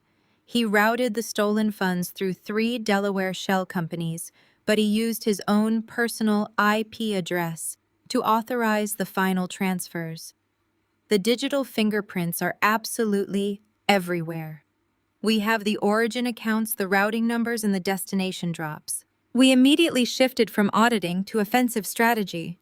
We were not just going to file a civil suit to get my apartment back. We were going to legally dismantle Julian's entire fake empire brick by brick." Malik pulled up federal injunction forms while I compiled the raw data into a pristine, irrefutable audit report. We were preparing a comprehensive asset freeze. With Elijah's verified digital signature, and the raw server data confirming the unauthorized transfers, we had everything necessary to trigger a devastating financial lockdown. I am sending this directly to a federal judge I know on the emergency weekend docket. Malik said, his fingers flying across the keyboard. We are going to file for an immediate total freeze on all accounts associated with Julian Wilson Consulting Trent's remaining LLCs and Vivian's personal discretionary funds. By the time they wake up tomorrow morning, their debit cards will decline at a coffee shop. While Malik finalized the legal filings, my phone screen lit up with a barrage of social media alerts. I unlocked the device and opened Vivian's public profile. She was broadcasting a live video from a luxury hotel suite downtown preparing for the gala. The sheer blinding ignorance of the scene was almost difficult to process. Vivian was draped in a custom floor-length emerald silk gown. Diamonds sparkled at her throat and ears. A team of hired makeup artists and hairstylists fluttered around her, applying the final touches to her flawless church lady aesthetic. Julian walked into the frame wearing a bespoke velvet tuxedo, holding a crystal glass of champagne.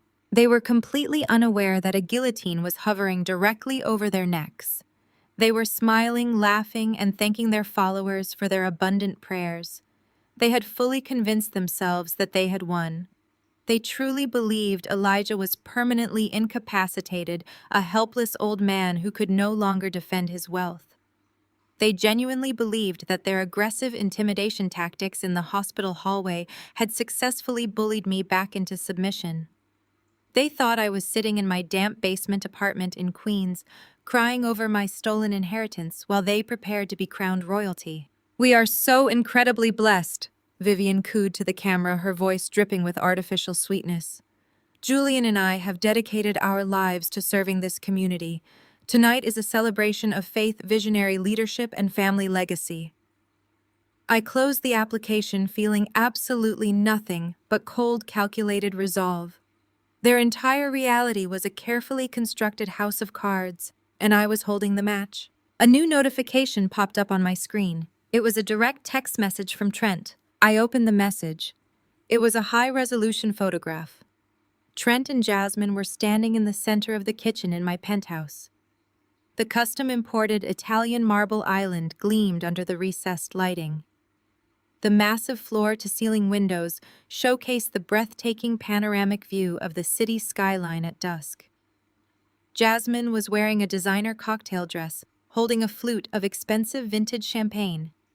Trent had one arm wrapped possessively around her waist, raising his own glass toward the camera in a mock toast. His smug, infuriating smirk was front and center. Below the photograph was a caption typed with supreme, untouchable arrogance. "Enjoy the basement leaks, Chloe. We are celebrating our new proxy status. The view from the top is spectacular. You really should have just taken the $5,000. He was taunting me. He was standing in the property he stole, drinking champagne bought with money he embezzled from a dying man, and he was actively trying to rub my face in his victory. He thought he possessed a golden ticket.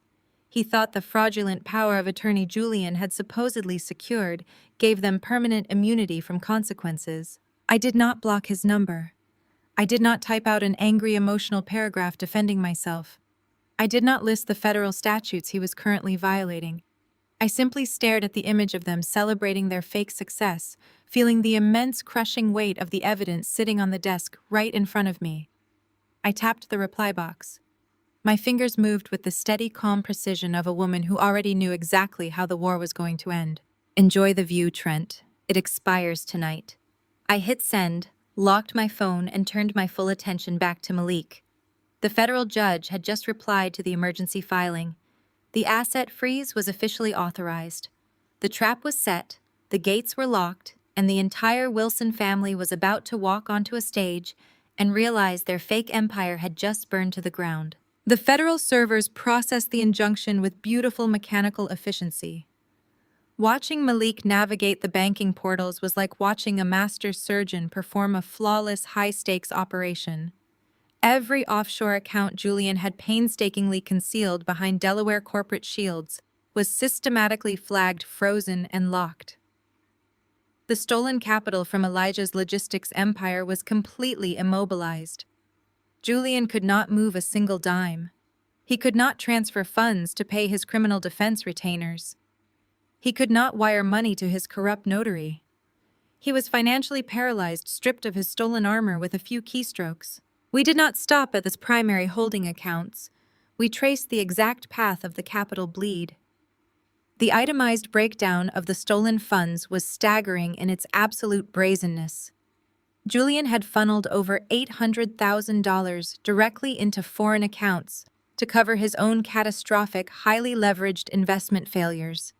He had authorized a massive wire transfer of $600,000 to completely wipe out Trent's outstanding business debts and satisfy the aggressive creditors circling his bankrupt tech company. But the most sickening discovery was buried in a folder labeled Covenant Grace Megachurch. Julian had not just stolen money to fund his lavish lifestyle, he had stolen money to buy his social reputation. My father had wired over $1.2 million of Elijah's logistics capital directly to the church's discretionary building fund under the guise of an anonymous corporate donation. He then utilized his position as the church's primary financial advisor to reallocate those exact funds to sponsor the highly exclusive Covenant Grace Legacy Gala. It was the premier social event of the year for the city's religious elite, and Julian and Vivian were scheduled to be the guests of honor tonight. They were receiving the Pillars of the Community Award for their supposedly generous community philanthropy. They were going to stand on a stage in front of 3,000 wealthy congregants and accept an award funded entirely by money they embezzled from a man currently lying in a cardiac intensive care unit. I stared at the screen, the blue light reflecting in Malik's glasses. The digital fingerprints are absolutely everywhere. Malik stated, his voice echoing coldly against the glass walls of his office. Julian used his own personal IP address to authorize the final transfers. The hubris is staggering. I am sending this directly to a federal judge on the emergency weekend docket. By the time they wake up tomorrow morning, their debit cards will decline at a coffee shop. While Malik finalized the legal filings for Julian, my phone screen lit up. It was a direct text message from Trent. I opened the message. It was a high-resolution photograph. Trent and Jasmine were standing in the center of the kitchen in my penthouse. The custom-imported Italian marble island gleamed under the recessed lighting. The massive floor-to-ceiling windows showcased the breathtaking panoramic view of the city skyline at dusk. Jasmine was wearing a designer cocktail dress, holding a flute of expensive vintage champagne. Trent had one arm wrapped possessively around her waist, raising his own glass toward the camera in a mock toast. His smug, infuriating smirk was front and center. Below the photograph was a caption typed with supreme, untouchable arrogance. "Enjoy the basement leaks, Chloe. We are celebrating our new proxy status. The view from the top is spectacular. You really should have just taken the $5,000. He was actively taunting me. He was standing in the property he stole, drinking champagne bought with money he embezzled from a dying man, and he was actively trying to rub my face in his victory. He thought he possessed a golden ticket. He thought the fraudulent power of attorney Julian had supposedly secured gave them permanent immunity from consequences." I looked across the desk at Malik. "Pull up the creditor filings on Trent's bankrupt tech application." I ordered, my voice deadly calm. Malik's fingers flew across the keyboard. Trent was a spectacular business failure, which meant his debt was highly toxic and owned by predatory mezzanine lenders who were desperate to offload it for pennies on the dollar. Trent had leveraged all of his personal assets against the business, making him personally liable for the catastrophic collapse. "Call them," I instructed. Malik made 3 rapid phone calls to his contacts in the distressed debt market. Using a clean, newly established limited liability company that I entirely controlled, we purchased Trent's outstanding promissory notes. We bought the paper for a fraction of its face value using authorized counterfunds. By 5 o'clock in the afternoon, the transaction was legally executed and digitally filed. I was no longer just Trent's estranged sister-in-law. I was his primary secured creditor. I owned his leased vehicles. I owned the remaining intellectual property of his failed company. I had the absolute unilateral legal authority to foreclose on his remaining assets. and force him into personal bankruptcy liquidation the second the courts opened on Monday morning. He was dancing on my hardwood floors, completely unaware that I now legally owned the very shoes on his feet. I did not block his number. I did not type out an angry, emotional paragraph defending myself.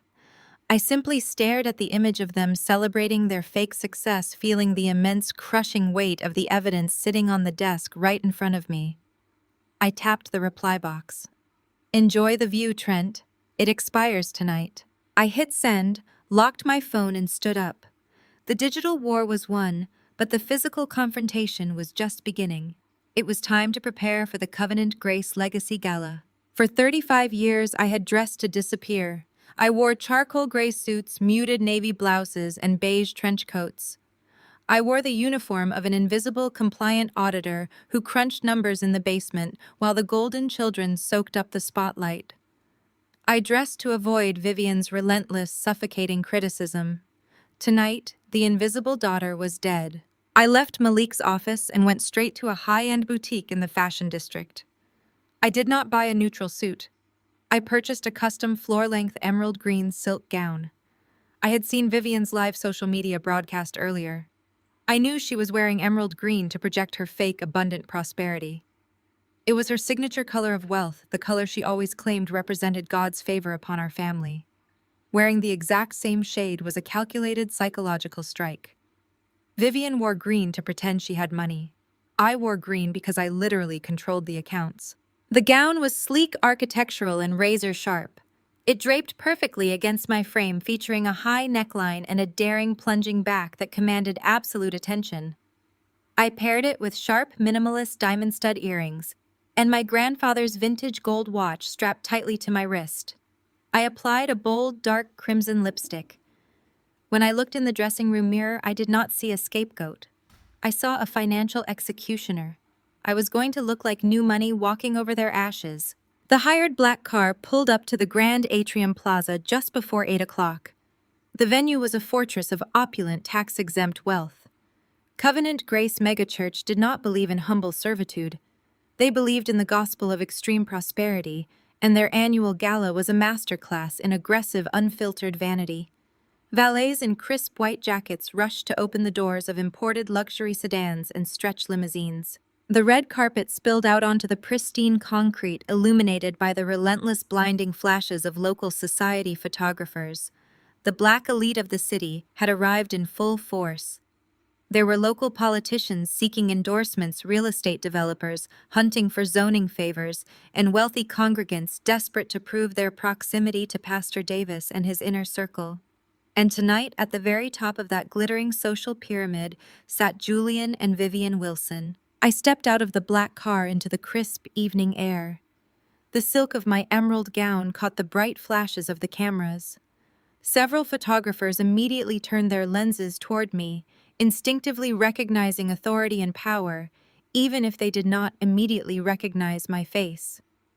I walked up the red carpet with slow, deliberate, unyielding steps. The heavy glass doors swung open and I stepped into the grand foyer. The atmosphere was thick with the scent of expensive floral arrangements, roasted prime rib, and vintage champagne. Crystal chandeliers the size of small cars cast a warm golden glow over the massive crowd. A string quartet played softly over the roar of 3,000 wealthy people exchanging hollow pleasantries. I stood at the top of the sweeping marble staircase leading down into the main ballroom, surveying the floor with the cold precision of an apex predator scanning its territory. It did not take long to find him. Julian was holding court directly in the center of the room. He was wearing his bespoke velvet tuxedo, holding a fresh crystal glass surrounded by a circle of adoring, sycophantic church elders. He was throwing his head back in a booming, arrogant laugh, soaking in the absolute adoration of his stolen philanthropy. He was completely in his element, acting untouchable. Then he turned his head. His eyes swept across the grand staircase and locked directly onto mine. The booming laugh died instantly in his throat. His entire body went completely rigid, his posture freezing in absolute shock. He saw the emerald gown. He saw the cold, terrifying calm in my posture. He realized immediately that I had not been defeated, isolated, or silenced in that hospital corridor. The mask of the benevolent, generous patriarch shattered into a million jagged pieces right in front of his elite audience. His face contorted into a mask of pure, unfiltered, panicked rage. He did not step forward to greet his estranged daughter. He did not try to play off my arrival as a pleasant family surprise. He spun around, locked eyes with two massive armed private security guards stationed by the VIP ropes, and aggressively pointed his finger directly at my chest. Julian did not yell.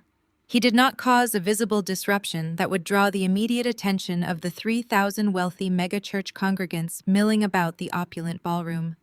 He operated with the smooth, practiced stealth of a man who had spent his entire life burying his sins under layers of expensive velvet and strategic smiles. But I saw the precise moment the reality of my presence hit his nervous system. The blood drained entirely from his face, leaving his skin a sickly pale gray beneath the harsh glare of the crystal chandeliers. His eyes darted frantically around the grand foyer, calculating the blast radius of my arrival. He gave a sharp, almost imperceptible nod to his left. Two massive private security guards immediately detached themselves from the velvet VIP ropes. They were built like defensive linebackers wearing tight black suits and clear earpieces, their expressions set in identical masks of professional hostility. They moved through the crowd of glittering socialites with aggressive efficiency, flanking me on either side before I could even take a third step down the sweeping marble staircase. They did not touch me, but they positioned their massive frames to physically block my path forward, creating a human wall between me and the main ballroom floor. Julian closed the distance between us in seconds. He marched up the bottom 3 steps, utilizing the elevation to try and tower over me. He invaded my personal space, leaning down so his face was mere inches from mine.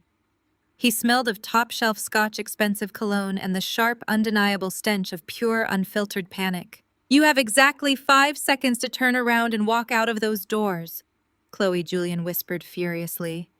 His voice was a tight, vibrating wire of rage, perfectly pitched, so that the smiling church elders standing just 20 feet away would hear nothing but a pleasant family greeting. "I do not know what kind of psychotic, vindictive game you think you are playing, but you are not going to ruin this night. You are a jealous, bitter disgrace to this family, and you need to leave right now."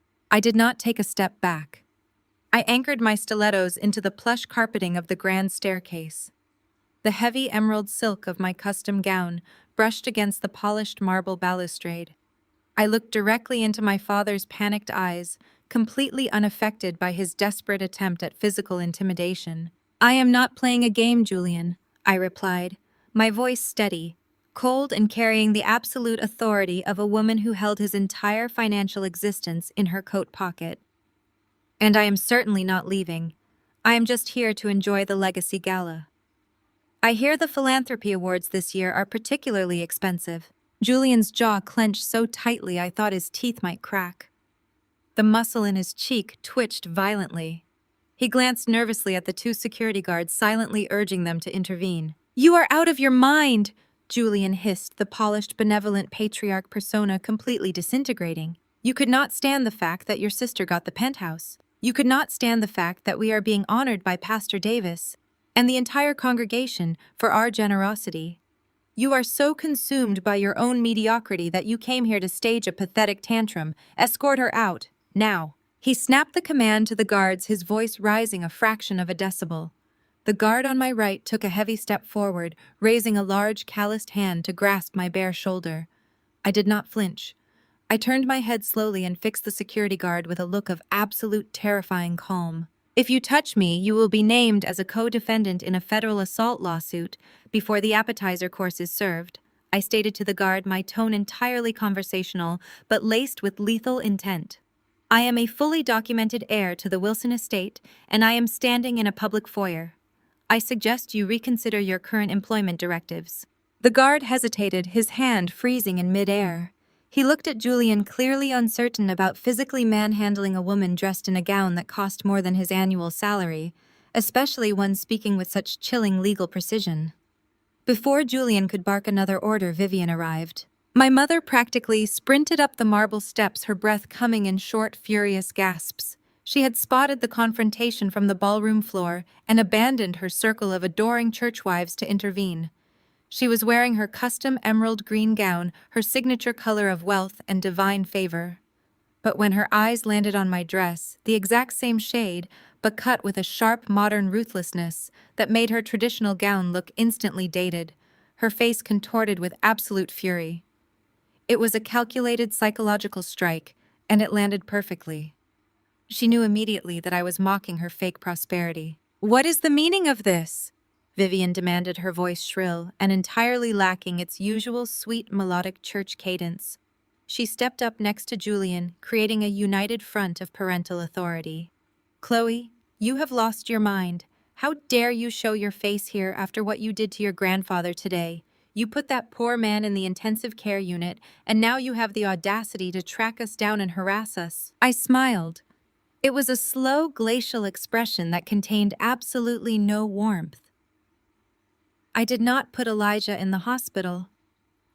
"Mother," I replied softly, letting my gaze drift over the glittering diamond necklace sitting against her collarbone. I wondered exactly which logistics trust fund account had been drained to purchase it. Julian's Delaware shell companies did. "And I am not harassing you. I am simply attending a charity event." Vivian let out a dramatic, condescending scoff. She crossed her arms over her chest, the diamonds catching the light. She was trying to project power, but her hands were trembling visibly. "You are not on the guest list, Chloe." Vivian spat, leaning forward and pointing a manicured finger at my face.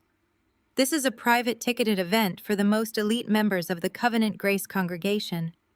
We are receiving the Pillars of the Community Award tonight. We are being recognized for our massive financial contributions to the building fund. You are not going to sabotage our holy night with your paranoid delusions. I will call the police right now and have you arrested for trespassing." "Please do," I countered smoothly, shifting my weight and letting the emerald silk pool beautifully around my feet. I would love to have a detailed conversation with the local authorities about the $1.2 million Julian wired directly to the church's discretionary fund last Tuesday. I am sure the police would be highly interested in the exact offshore routing numbers he used to move that stolen money out of Elijah's primary logistics accounts. "Shall I dial 911 for you? Or would you prefer to do it yourself?" The threat of police intervention died instantly on Vivian's lips. Her mouth fell open in a silent, horrified gasp. Julian swayed slightly, bracing his hand against the marble banister as if the floor had just dropped out from beneath him. They knew. They knew in that exact fraction of a second that I had the shadow ledgers. I had the raw data. They realized that their aggressive hospital blockade had failed, that their fraudulent power of attorney was useless against a federal injunction, and that their entire carefully curated megachurch aesthetic was currently sitting on a lit powder keg. "Grab her!" Julian ordered the security guards, his voice cracking with raw, unadulterated terror. He abandoned all pretense of keeping the scene quiet. He was acting on pure, desperate survival instinct. "Get her out of this building right now. Drag her out the back service doors. Do not let her speak to anyone." Both massive guards lunged forward simultaneously, their heavy hands reaching out to grab my arms and physically force me down the stairs. Vivian took a step back, her eyes wide, preparing to shout for help and frame me as an unstable intruder attacking her family. I did not brace for impact. I did not raise my hands to fight them off. I stood perfectly, entirely still. Before the guard's fingers could even brush the silk of my sleeves, a sound echoed through the grand foyer like a thunderclap. The heavy towering oak double doors at the main entrance of the ballroom swung open with a resounding, violent crash. The heavy brass handles struck the surrounding marble walls, the impact echoing over the polite chatter and the string quartet. The music faltered and died. The clinking of crystal champagne glasses stopped instantly. 3,000 wealthy socialites, church elders, and local politicians turned their heads in absolute unison, their attention ripped away from the extravagant buffet tables and directed entirely toward the grand entrance. A sudden heavy dead silence fell over the massive room. Julian froze. The security guards stopped mid-lunge, their heads turning toward the deafening noise. Vivian let out a tiny, high-pitched squeak of confusion. I did not turn around. I kept my eyes locked directly on my father's face, watching the remaining color drain from his skin until he looked like a walking corpse. Standing in the center of the open oak doors was a man Julian had confidently claimed was heavily sedated, incapacitated, and actively dying in a cardiac intensive care unit just 3 hours ago. Granddaddy Elijah strode through the entrance. He was not wearing a hospital gown. He was not hooked up to oxygen monitors. He was dressed in a pristine, tailored midnight blue tuxedo that fit his broad shoulders perfectly. He leaned slightly on a silver-handled walking cane, but his posture was straight, rigid, and commanding. He looked healthier, sharper, and more terrifyingly imposing than he had in a decade. He stopped at the edge of the red carpet, his dark, piercing eyes sweeping over the silent, stunned crowd, before locking onto his son, standing on the staircase. Elijah did not look like a victim. He looked like an absolute king who had just arrived to reclaim his stolen throne, and the sheer, unadulterated wrath radiating from him was enough to burn the entire building to the ground. Julian's extended arm dropped to his side as if the bones had suddenly liquefied. The aggressive, commanding patriarch who had just confidently ordered my physical removal from the premises evaporated into a hollow, trembling shell of a man. He opened his mouth to speak, but the only sound that escaped was a faint, breathless rattle. His eyes darted from Elijah to me and back again, his mind completely unable to process the absolute impossibility of the scene unfolding before him. Elijah did not shout. He did not raise his silver-handled walking cane to strike his son. He did not even dignify Julian's pathetic, terrified stammering with a single word of acknowledgement. He simply walked forward. The heavy, rhythmic thud of his cane against the polished marble floor echoed through the dead silence of the grand foyer. As Elijah advanced, the two massive security guards who had been poised to physically drag me out of the building instinctively stepped back, lowering their heads in immediate deference. The sea of wealthy congregants, socialites, and local politicians parted effortlessly, creating a wide, clear path leading directly from the foyer down into the main ballroom. I fell into step just behind his right shoulder. The emerald silk of my custom gown swept across the floor, mirroring the quiet, lethal grace of my grandfather's stride. We walked together down the grand staircase, leaving Julian and Vivian frozen at the top, utterly paralyzed by the impending destruction of their carefully curated kingdom. At the front of the massive ballroom, Pastor Davis stood behind a sprawling clear acrylic pulpit. The pastor was sweating visibly under the stage lights, his signature charismatic smile stretched thin across his face. He looked at Elijah with a mixture of profound confusion and desperate religious optimism. Pastor Davis had just spent the last 20 minutes preaching about the miraculous generosity of the Wilson family, operating under the assumption that the patriarch was on his deathbed. Now that same patriarch was marching down the center aisle, looking like a man preparing to deliver a judgment far harsher than anything found in a sermon. Elijah climbed the 3 steps to the main stage. Pastor Davis immediately stepped aside enthusiastically, holding out the gold-plated wireless microphone. He clearly expected a heartwarming, miraculous testimony. He expected Elijah to bless the ceremony, to validate Julian's massive financial contribution to the building fund, and to cement the Wilson family's status as the ultimate pillars of the Covenant Grace megachurch. Elijah took the microphone. He turned to face the 3,000 people seated at the lavish flower-draped banquet tables. "Good evening," Elijah's voice boomed over the state-of-the-art sound system, rich, steady, and commanding absolute authority. "I understand you are gathered here tonight to honor my son Julian and his wife Vivian. I understand they are receiving the Pillars of the Community Award for their unprecedented financial generosity." A polite, uncertain ripple of applause moved through the massive ballroom. Elijah held up his free hand, instantly silencing the room. "Julian has indeed been incredibly generous." Elijah continued, his gaze drifting up to the balcony where Julian and Vivian were now slowly, fearfully edging their way down the side staircase. "So generous, in fact, that when I woke up in the intensive care unit this afternoon, I felt compelled to leave my hospital bed. I needed to come here tonight to personally ensure that every single member of this congregation knew exactly where his philanthropic spirit originated." Elijah turned slightly, gesturing toward me. In the logistics business, we rely on manifests to track our cargo, Elijah stated, his voice ringing with cold precision. To truly appreciate the magnitude of Julian's charity tonight, I brought my chief auditor. I brought my granddaughter Chloe. She has prepared a visual aid. Elijah held the microphone out to me. I stepped up to the acrylic pulpit, taking the heavy gold microphone in my right hand. With my left hand, I pulled a sleek digital tablet from the hidden pocket of my gown. I plugged the master auxiliary cable directly into the tablet's port. Behind me, the three massive high-definition projection screens that spanned the entire width of the church stage blinked simultaneously. The usual rotating graphics of scripture verses donation links and smiling church elders vanished. In their place, a colossal, heavily detailed financial spreadsheet materialized in crisp, undeniable high definition. The background of this document was stark black. The text was illuminated in sharp, aggressive neon red and bright green. It was a flawless, irrefutable forensic audit of Julian Wilson's entire fraudulent existence, blown up to 50 feet wide for the city's elite to examine. "Good evening, Covenant Grace," I said, my voice echoing smoothly through the cavernous room. I did not sound angry. I sounded like a professional delivering a quarterly earnings report to a board of directors.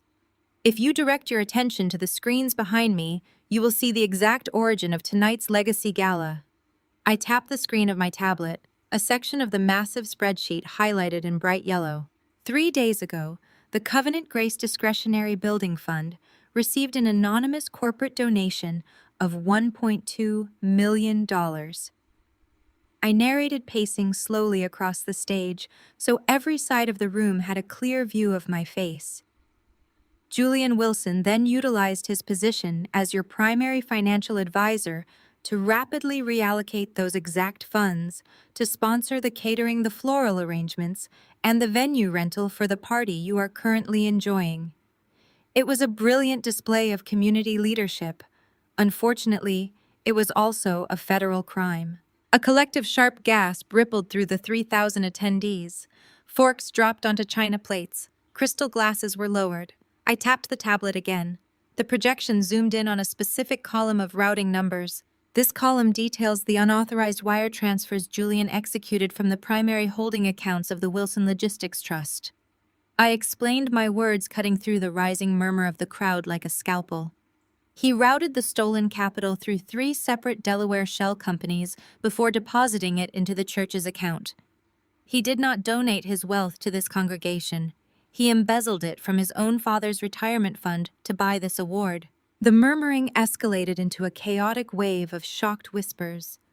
Church elders sitting in the front row were frantically pulling out their reading glasses, staring up at the irrefutable banking data displayed in towering red font. But Julian's generosity did not stop at the church doors. I continued tapping the screen to bring up a scanned, high-definition image of a real estate deed. This is the deed to a $1.5 million penthouse in the financial district, a property currently occupied by my sister Jasmine and her husband Trent. As you can see by the forensic analysis overlay, Julian forged Elijah Wilson's signature to illegally transfer the title out of the family trust. I paused, letting the silence stretch for a fraction of a second before delivering the final fatal blow. I tapped the screen one last time. A heavily redacted bank document appeared featuring the unmistakable logo of a major predatory lending firm. And finally, I announced, my voice dropping to a deadly quiet register that forced the entire room to lean in. To cover the catastrophic losses of Trent's bankrupt technology applications, and to fund Vivian's extensive luxury wardrobe, Julian secretly took out an illegal, highly leveraged second mortgage on Elijah Wilson's primary residential estate. Julian Wilson is not a philanthropist. He is a criminal who has systematically bankrupted his own family to subsidize a fake aesthetic. The entire ballroom erupted into absolute, unmitigated chaos. People were shouting. Board members were standing up, pointing at the screens in horror. The string quartet had completely abandoned their instruments. "It is a lie!" A shrill, hysterical scream ripped through the ambient roar of the crowd. Vivian was standing at the base of the staircase, her face contorted into a mask of pure, unhinged desperation. She pointed a trembling finger at the massive projection screens, her heavy diamond necklace shaking violently against her chest. It is a demonic lie, Vivian shrieked, utilizing the only weapon she had left. She attempted to wrap her financial crimes in religious persecution. She is unstable. She is possessed by a spirit of jealousy. She fabricated these documents to destroy our holy night. Do not look at those screens. It is a spiritual attack on this ministry. Nobody listened to her. The evidence was too precise. The routing numbers too accurate, the forged signatures too glaringly obvious. The congregation stared at her not with sympathy, but with profound, absolute disgust. Julian had collapsed into a chair at a nearby banquet table. He was staring blankly at the floor, his hands resting limply on his knees. He did not attempt to defend himself. He did not shout about his proxy status. He knew the asset freeze had already hit the federal docket. He was looking at the exact moment his life ended.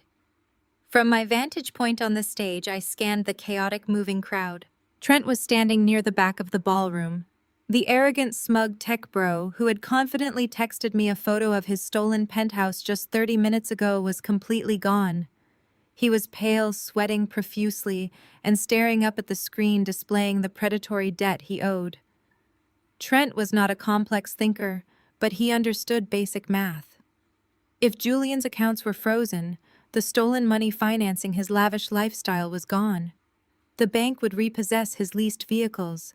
The creditors would tear him apart. I watched as the realization hit him. He did not look for Jasmine.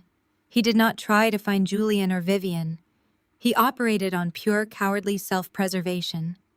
He turned his back on the stage, lowered his head, and began frantically weaving through the crowd, heading directly for the heavy velvet drapes concealing the side service exit. He reached the wall, shoved the velvet drapes aside, and grabbed the brass handle of the heavy wooden door. He pushed it open clearly, intending to sprint out into the alleyway and disappear into the city before the police arrived. Trent froze in the open doorway. Standing directly on the other side of the threshold, perfectly illuminated by the dim alley lights, was Malik Vance. Malik was wearing a sharp charcoal gray suit. His posture relaxed, his expression conveying mild clinical amusement. He calmly adjusted his wire-rimmed glasses with his left hand. In his right hand, Malik held a thick, heavy stack of legally binding foreclosure documents. He looked at Trent, smiled politely, and stepped directly into the doorway, completely blocking the only exit. Trent crashed to a halt, his expensive leather shoes skidding against the polished hardwood floor. He looked at the side exit door, his only avenue of escape, and then slowly looked up at Malik. Malik did not flinch. He did not move an inch. He simply stood in the doorway, a towering monument of legal retribution, perfectly blocking Trent from fleeing the catastrophic reality unfolding in the main ballroom. "Trenton!" Malik stated, his voice completely devoid of emotion. He did not yell. He spoke with the clinical, terrifying calm of a man delivering a terminal diagnosis. "Going somewhere." Trent swallowed hard, his Adam's apple bobbing erratically. Sweat beaded on his forehead, ruining his perfectly styled hair. "Move out of my way," Trent ordered, trying to inject some authority into his voice. It came out as a pathetic, wavering croak. "I need to leave. Now." Malik smiled. It was a sharp, dangerous expression that did not reach his eyes. "Unfortunately, your schedule is no longer your own." Malik raised his right hand and forcefully slapped the thick, heavy stack of legal documents directly against Trent's chest. Trent gasped instinctively, bringing his hands up to grab the papers before they fell. "Consider yourself formally served," Malik announced, his voice carrying perfectly over the dying murmurs of the panicked congregation behind us. "That is not just a notice of default on the predatory mezzanine debt you owe. It is a formal court-ordered nullification of the fraudulent deed you currently hold for the financial district penthouse. Your occupancy is now legally classified as criminal trespassing. You have exactly 24 hours to vacate the premises before federal marshals physically remove you." Trent stared down at the documents in his hands, his eyes darting frantically over the dense legal text, the federal seals and the irrefutable signatures. The smug, untouchable arrogance that had radiated from his text message just an hour ago was entirely gone. He was looking at his own absolute destruction. He was trapped, bankrupt, and legally cornered. The sun rose over the city skyline the next morning, casting a bright, unforgiving light over the financial district. At precisely 9 o'clock, I stepped out of the private elevator leading directly into the foyer of the penthouse. I was not alone. Malik stood to my right, holding a sleek leather briefcase containing the executed federal injunctions. Flanking us were two uniformed county sheriff's deputies, their hands resting casually near their utility belts. The heavy custom mahogany double doors of the penthouse were unlocked.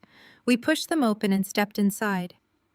The scene within was a masterpiece of poetic justice. The pristine imported Italian marble kitchen island where Trent and Jasmine had stood yesterday toasting their stolen victory with vintage champagne was now covered in chaotic piles of paperwork and half-filled cardboard boxes. The empty champagne flute from the photograph was tipped over in the sink. Julian was frantically shoving designer suits into black plastic garbage bags. His bespoke velvet tuxedo from the gala was thrown carelessly over a dining chair. He looked like a cornered animal, his eyes bloodshot, his hands shaking violently as he tried to pack the remnants of his fraudulent life.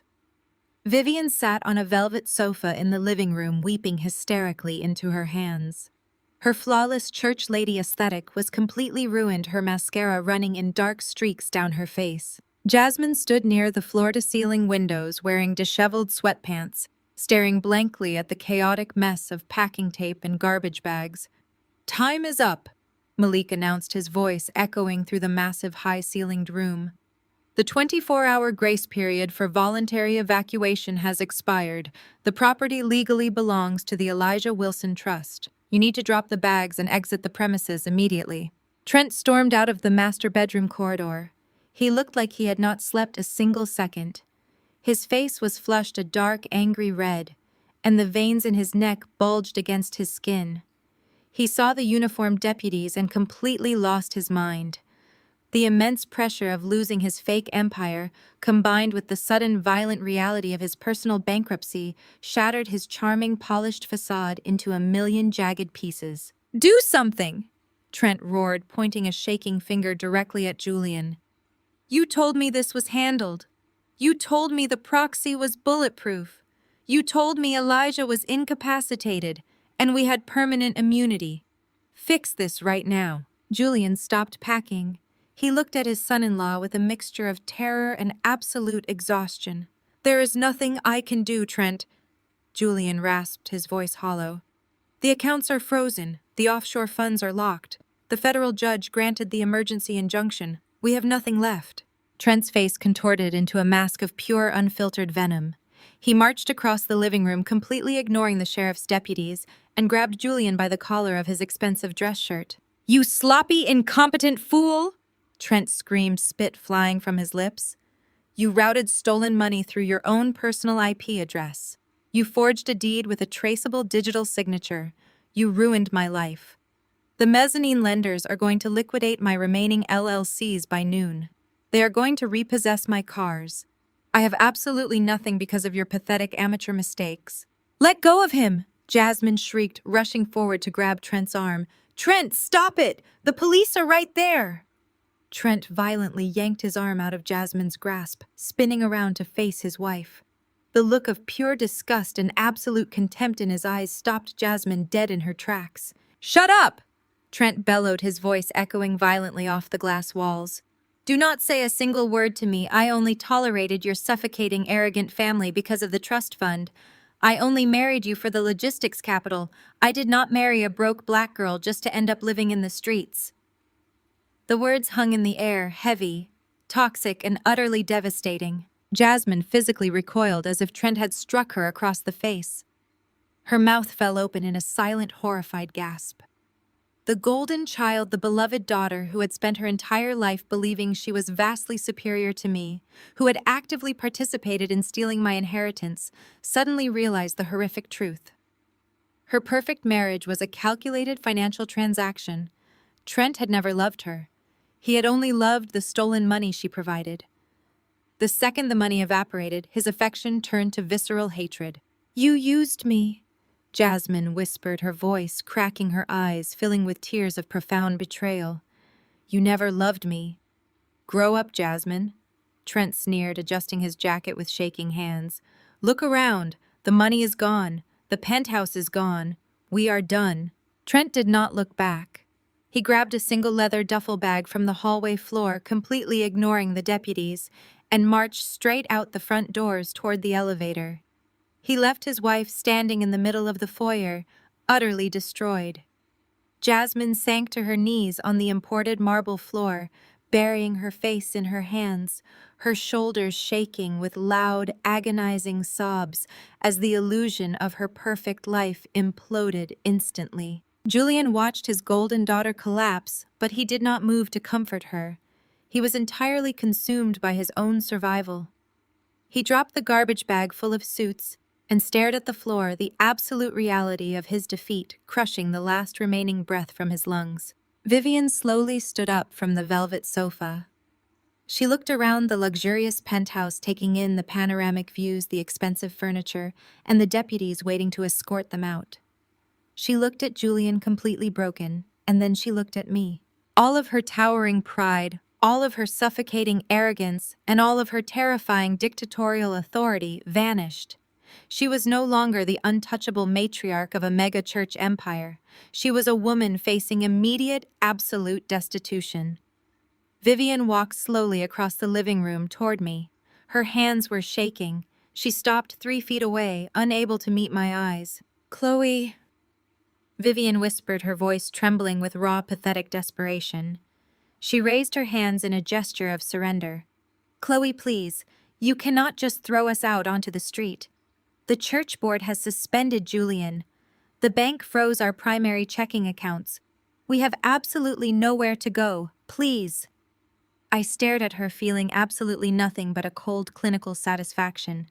"I know you are angry," Vivian continued, her tears spilling over her cheeks. She was actually begging. She was stripping herself of all dignity to plead for mercy. "I know we made mistakes, but we are your family. Please, Chloe, just let us stay in your basement apartment in Queens, just for a few weeks, just until we figure things out and get back on our feet. We will not take up much space. Please, I am begging you." I looked at my mother. I looked at the woman who had mocked my damp, windowless basement apartment for years. I looked at the woman who had happily tried to steal my inheritance to fund her luxury wardrobe, and who was now desperately pleading to live in the very squalor she despised. I smiled. It was a sharp, merciless expression. "Sorry, Mom," I stated, my voice ringing with absolute finality. "I broke the lease on the basement apartment yesterday morning. I do not live there anymore." Julian slowly lifted his head from his hands. He looked at me, his eyes wide, completely defeated. "Where are you going to go, Chloe?" Julian rasped. "Where are you going to live?" I reached into the pocket of my tailored blazer. My fingers wrapped around the heavy, cold metal. I pulled out the solid gold key from the birthday brunch, the key Elijah had specifically commissioned. I held it up in the morning light, letting it catch the glare of the sun pouring through the massive windows. I jingled the gold key slowly, the metallic sound ringing through the dead silence of the ruined foyer. "Upstairs," I replied, staring directly into my father's broken eyes. "This is my penthouse now." 6 months elapsed with the brutal, cleansing efficiency of a controlled demolition. When the dust finally settled over the city, the fake empire Julian had spent his entire adult life meticulously constructing was reduced to absolute, undeniable ash. Federal prosecutors do not operate with the leniency of civil courts, and they certainly do not offer favorable plea deals to men who leave a trail of digital breadcrumbs leading directly from a dying man's trust fund to offshore shell companies. The Department of Justice moved with terrifying speed. Julian was officially indicted on multiple federal counts of wire fraud, grand larceny, and felony elder financial abuse. The sheer volume of the evidence I had handed over to Malik left Julian's defense team completely paralyzed. Every expensive motion they filed was immediately struck down. His legal retainers drained whatever legitimate capital he had left, leaving him trapped in a suffocating cycle of court appearances and asset seizures. He surrendered his passport. He wore an ankle monitor. The arrogant patriarch who had confidently tried to order my removal from a gala was now facing a mandatory minimum sentence in a federal penitentiary. Vivian's fall from grace was arguably more severe because it systematically destroyed the only currency she had ever truly valued. Her social status evaporated overnight. Covenant Grace Megachurch moved with ruthless corporate speed to entirely distance themselves from the Wilson name. The morning after the gala, Pastor Davis publicly condemned their actions from the pulpit, framing the Wilsons as wolves in sheep's clothing. To avoid a massive brand-destroying public relations scandal, the church board immediately wired the embezzled $1.2 million back into Elijah's logistics trust. Vivian was permanently and publicly excommunicated from her elite religious circle. The wealthy congregants who had praised her fake philanthropy instantly blocked her number. Stripped of her stolen wealth and her sycophantic community, Vivian was forced to face the cold reality of the working class she had always despised. Her custom emerald gowns and diamond necklaces were seized and auctioned to cover Julian's mounting legal fees. Today, my mother works 40 hours a week as a front desk receptionist at a high-volume mid-tier dental clinic. The woman who had once relentlessly mocked my damp basement apartment now spends her days sitting under harsh fluorescent lights, answering phones, scheduling root canals, and organizing billing charts for $13 an hour, desperately trying to keep her husband out of federal prison. Jasmine's perfect golden life imploded with identical merciless speed. The moment Malik executed the federal injunction, froze the logistical trust accounts, and legally liquidated Trent's remaining assets. The illusion of her marriage shattered. Trent did not stay to fight. He did not attempt to comfort his wife or formulate a strategy to save their relationship. He operated on pure cowardly self-preservation. When he realized the bank was repossessing his leased vehicles and the mezzanine lenders were preparing to garnish his future wages, Trent vanished. He abandoned his bankrupt technology company, he abandoned his toxic debts, and he completely abandoned Jasmine. He fled the state before the weekend was over. Jasmine is currently navigating a bitter, entirely broke divorce process. Without the stolen trust fund money to subsidize her lifestyle, she was forced to vacate the luxury hotels she had temporarily fled to after the eviction. She is now living in a cramped, 300-square-foot studio apartment on the far outskirts of the city, working as an entry-level marketing assistant. The golden child who had spent her entire existence believing she was vastly superior to me was finally forced to face the reality that her husband had never loved her. Trent had only loved her proximity to Elijah's wealth. When the vault locked, his affection evaporated instantly. I stepped out through the massive sliding glass doors onto the expansive wraparound balcony of my penthouse. The evening air was crisp and clean, carrying the faint electric energy of the city below. I walked to the edge of the glass railing and looked out over the breathtaking panoramic skyline. The sun was just beginning to set, casting brilliant streaks of gold and deep purple across the towering glass skyscrapers of the financial district. I took a deep breath, feeling a profound, unshakable sense of absolute peace. I did not return to my sterile cubicle in the corporate accounting firm. The invisible auditor who crunched numbers in the shadows was gone forever. Using my legitimate inheritance and the backing of Elijah's restored logistics empire, I formally resigned from my corporate position and launched my own independent forensic accounting firm. I took the precise lethal skills I had honed taking down Julian and turned them into a dedicated business model. My firm specializes exclusively in protecting the elderly and the vulnerable from severe financial abuse. I hunt predators. I dismantle fraudulent trusts. I trace stolen assets through offshore labyrinths, and I hand the evidence directly to federal prosecutors. I built a career out of ensuring that what Julian attempted to do to my grandfather could never happen to anyone else under my watch. Malik Vance serves as my primary external legal counsel, and together we run the most aggressive, highly feared auditing firm in the state. The sound of the sliding glass door opening pulled me from my thoughts. I turned to see Granddaddy Elijah walking slowly out onto the balcony. He was not using his silver-handled walking cane today. His recovery over the past 6 months had been nothing short of miraculous. Freed from the heavy, unnecessary sedatives Julian had been bribing the corrupt private nurses to administer, Elijah had regained his strength, his sharp intellect, and his commanding presence. He was wearing a comfortable cashmere sweater, holding a steaming mug of Earl Grey tea in one hand and a small, delicate porcelain plate in the other. He walked across the imported stone tiles of the balcony and came to stand beside me at the glass railing. He looked out at the sprawling city, his dark eyes reflecting the golden light of the setting sun. He took a slow sip of his tea, savoring the quiet atmosphere, before turning to me with a warm, genuine smile. He held out the porcelain plate. Resting on it was a fresh, perfectly cut slice of dark chocolate cake, illuminated by a single flickering candle. "Happy 36th birthday, Chloe," Elijah said, his voice rich and steady. I smiled, taking the plate from his hands.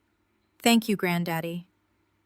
You have built something extraordinary here," he noted, gesturing vaguely toward the city and then back to the penthouse. "Not just the firm. You built a life on your own terms. You protected this family when I could not. I will never be able to repay that debt." "You do not owe me a debt," I replied softly, blowing out the small candle. "I just balanced the ledger." Elijah chuckled, a deep, resonant sound of pure approval.